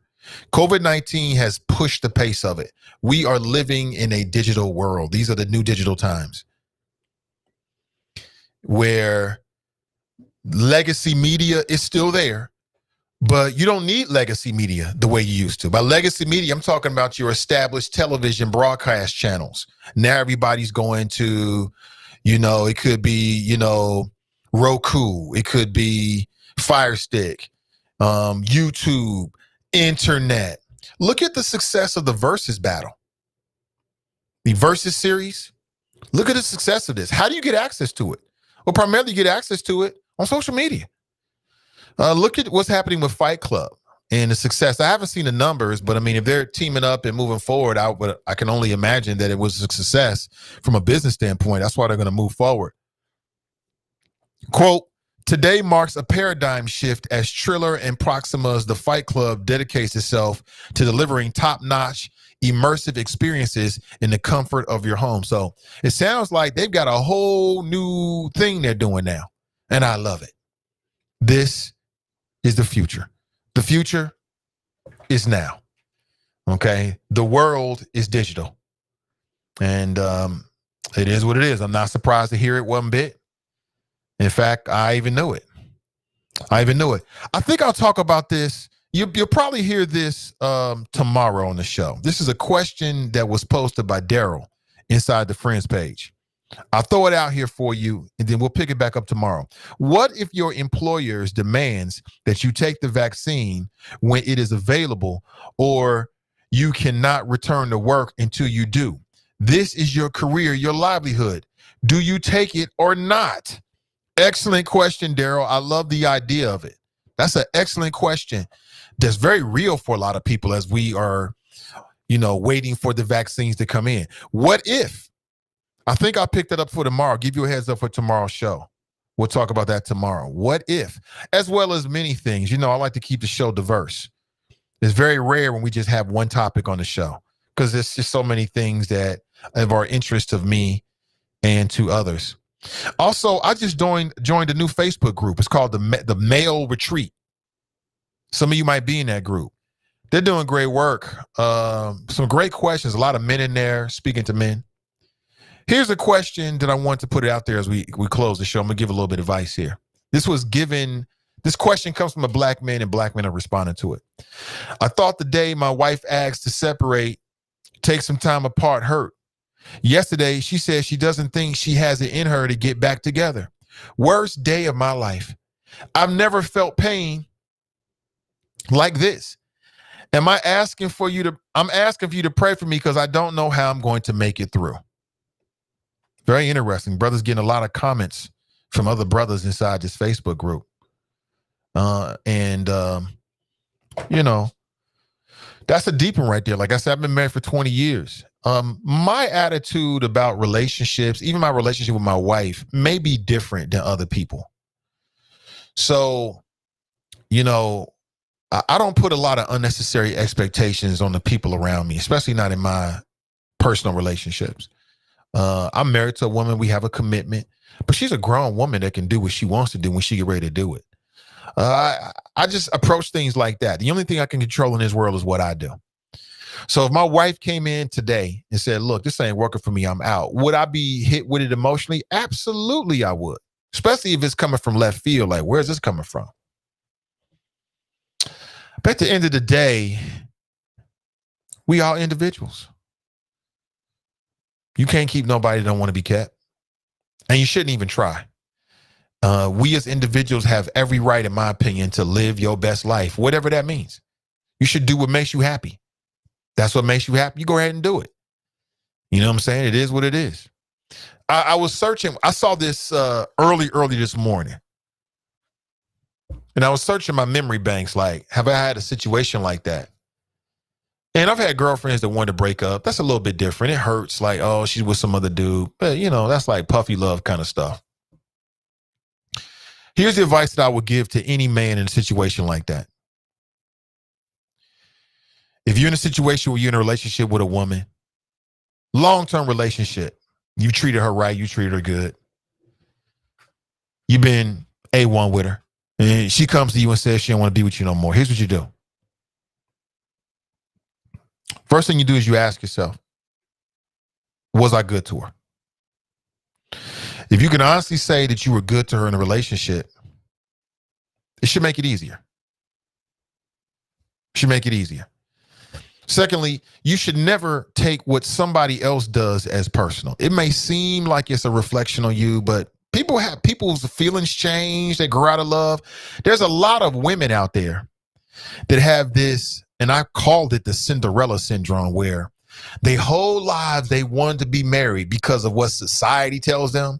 And then they get married and they realize, I don't really want to do this. This ain't what I thought it was going to be. They thought it was going to complete me. No marriage is going to complete you. If you ain't already happy when you get into the marriage, no marriage is going to make you happy. That's that society BS. You don't know till you know. You don't know till you get into it, but no marriage is going to make you happy if you ain't already happy with yourself. In fact, it can make you a lot worse. So fellas, you find yourself in that situation, I would suggest Eric Benet. I ain't joking, Eric Benet. Eric Benet has some of the best black man broken heart music of all time. You're a black man, she did you wrong, she left you, you got a broken heart, go dig into the crates and get you some Eric Benet. Hit me with a DM, I can suggest a couple tracks. They'll get you through the hard times. Seriously, music can soothe a lot of that. It really can. Pump you right back up. But seriously though, what I'm saying, like when you're good with somebody, and you're good to somebody, should I say, and they decide they don't want to be with you no more, be an adult about it. You can't hold on to them. Don't get on your knees and begging and pleading. What can I do? You don't want to do that. Don't do that at all. Lady say she don't want to be with you. You're going to have to eat it and move on. Dig into the crates for Eric Benet. Tell yourself, ask yourself, were you good to her? If you were good to her and good for her, that should be enough. Not every relationship ends with a ring, and not every marriage ends with you dying together. Sometimes it's a season. It is what it is. What I would say is invest in you. Like most men have plans, things they want to do. You in that situation, invest in you. Get back to knowing you. Get back to doing whatever it is that you've always talked about doing or you've had in your head to do. Just commit your time to that. And who knows? She might see that and come back to you if that's something that you want. Or you just might find yourself. You know what I'm saying? That's the best thing you can do is find yourself. And I'll leave you like that. All right. Thank you so much for being here. I really appreciate you being here this morning. Really appreciate you being this morning. Keep your eyes on CDM this afternoon. Midday Juice with Ask Ashley's coming your way. Of course, tomorrow, the Is It Just Me podcast with Donnie B at 12:30. I'll be back with you tomorrow morning, bright and early at 7:30 a.m. We'll chop it up on everything that's going on. If you haven't already done so, please like and share today's feed. When you share the show, more people see it, quite frankly. It means everything. My links are in the description of today's show on YouTube and Facebook. Viva La Chapa. Shout out to Team NI. I got to do this, but before we roll out, I got to shout out to my patrons, though. I must do that. I said I would do it at the beginning of the show, and I don't want to leave the show without doing it. I want to shout out all the people that are supporting me using Patreon. I am crowdfunding for CDM, and I want to say thank you so much. And I want to say thank you to Rhonda and Pamela. Hold on, let me take the, make sure you can see me on the cam here. It's very, very important. There it is. So I want to say shout out to Rhonda and Pamela and Frankie and Tanika. Thank you so much. Kush, appreciate you. Charles, appreciate you. Michelle, thank you so much. James, thank you so much. Monique, appreciate you. Bobby, appreciate you, brother. Brandon, Gerald. Hey, Kelly, thank you so much. Brother Omar, appreciate you. Black Russia, should I say not Russia? Black Russia, appreciate you. Felicia, thank you so much. Mason, appreciate you, bro. Jared, Marcia, Brian, appreciate you. Sean, thank you so much. Jesse, man, thank you so much, Jesse. Appreciate you. Robin, Ashley, Daryl, K Works, thank you so much.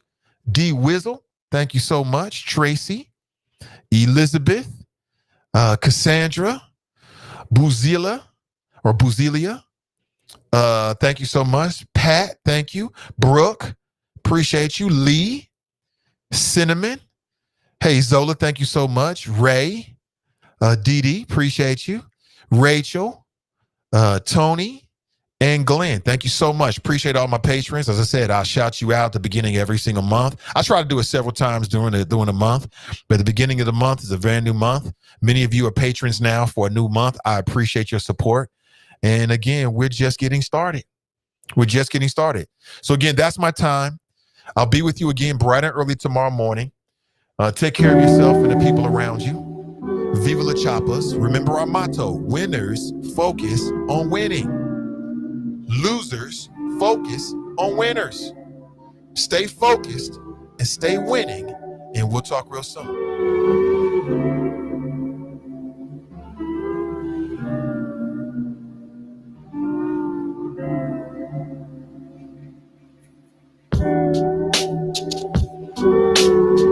The Nathan Ivey Show is supported by listeners.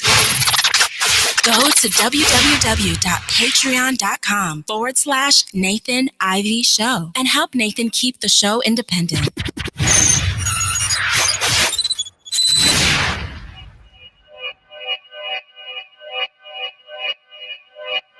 Yeah. Talking to my mirror like I love you so much. Curving on my critics like I heard you, so what? You can't kill my confidence, I think I'm the man. Tally all the I ever gave on my head. Lately I've been living like I can't take a loss. They ain't wanna help me, that's what made me a boss. You can't kill my confidence, I think I'm the man. We don't give a fuck, that's what they don't understand. Back again like flu season. I broke records while loose leafing. I'm coming down my roof, leaving. Don't give a fuck, I don't care. Did the for my lonesome. No wonder now I'm on one. No shortcuts on that long run. All I really want is my share. Get on my God, on my told him it's nothing. In the discussion, got them feelings I throw all my pain on percussion. The disgusting. I hear them bragging about that they did, and it do not move me, not in the least. They ain't been dropping no seeds in the soil, but swear that you almost spotted the feast. I've been on go mode, show mode, showboat, rowboat, wave ride. Cool shorty, too naughty, pool party, wet for the face ride. Annie up, penny down, hand me down, thrift store, old drip. New money, too funny, old shorty talking about, oh. I'm on they now, can't get a pass now. I'm a cash cow, keeping it brash now. is trash now, I'ma spaz out. I've been killing my lows and living on highs. You see in the skies the proof. You could just see in my eyes that there is no lies. I cannot disguise the truth. I've been duck dog getting in my new merch, colored duck sauce on the new couch with my Chucks on. Get the on with that hate. I'm big cool on the small chat, cause I know now that I'm all that. Got a Hawkeye on the ball cat. Get the out of my face. Talking to my mirror like I love you so much. Curving on my critics like I heard you, so what? You gave on my head. Lately I've been living like I can't take a loss. They ain't wanna help me, that's what made me a boss. You can't kill my confidence, I think I'm the man. We don't give a fuck, that's what they don't understand.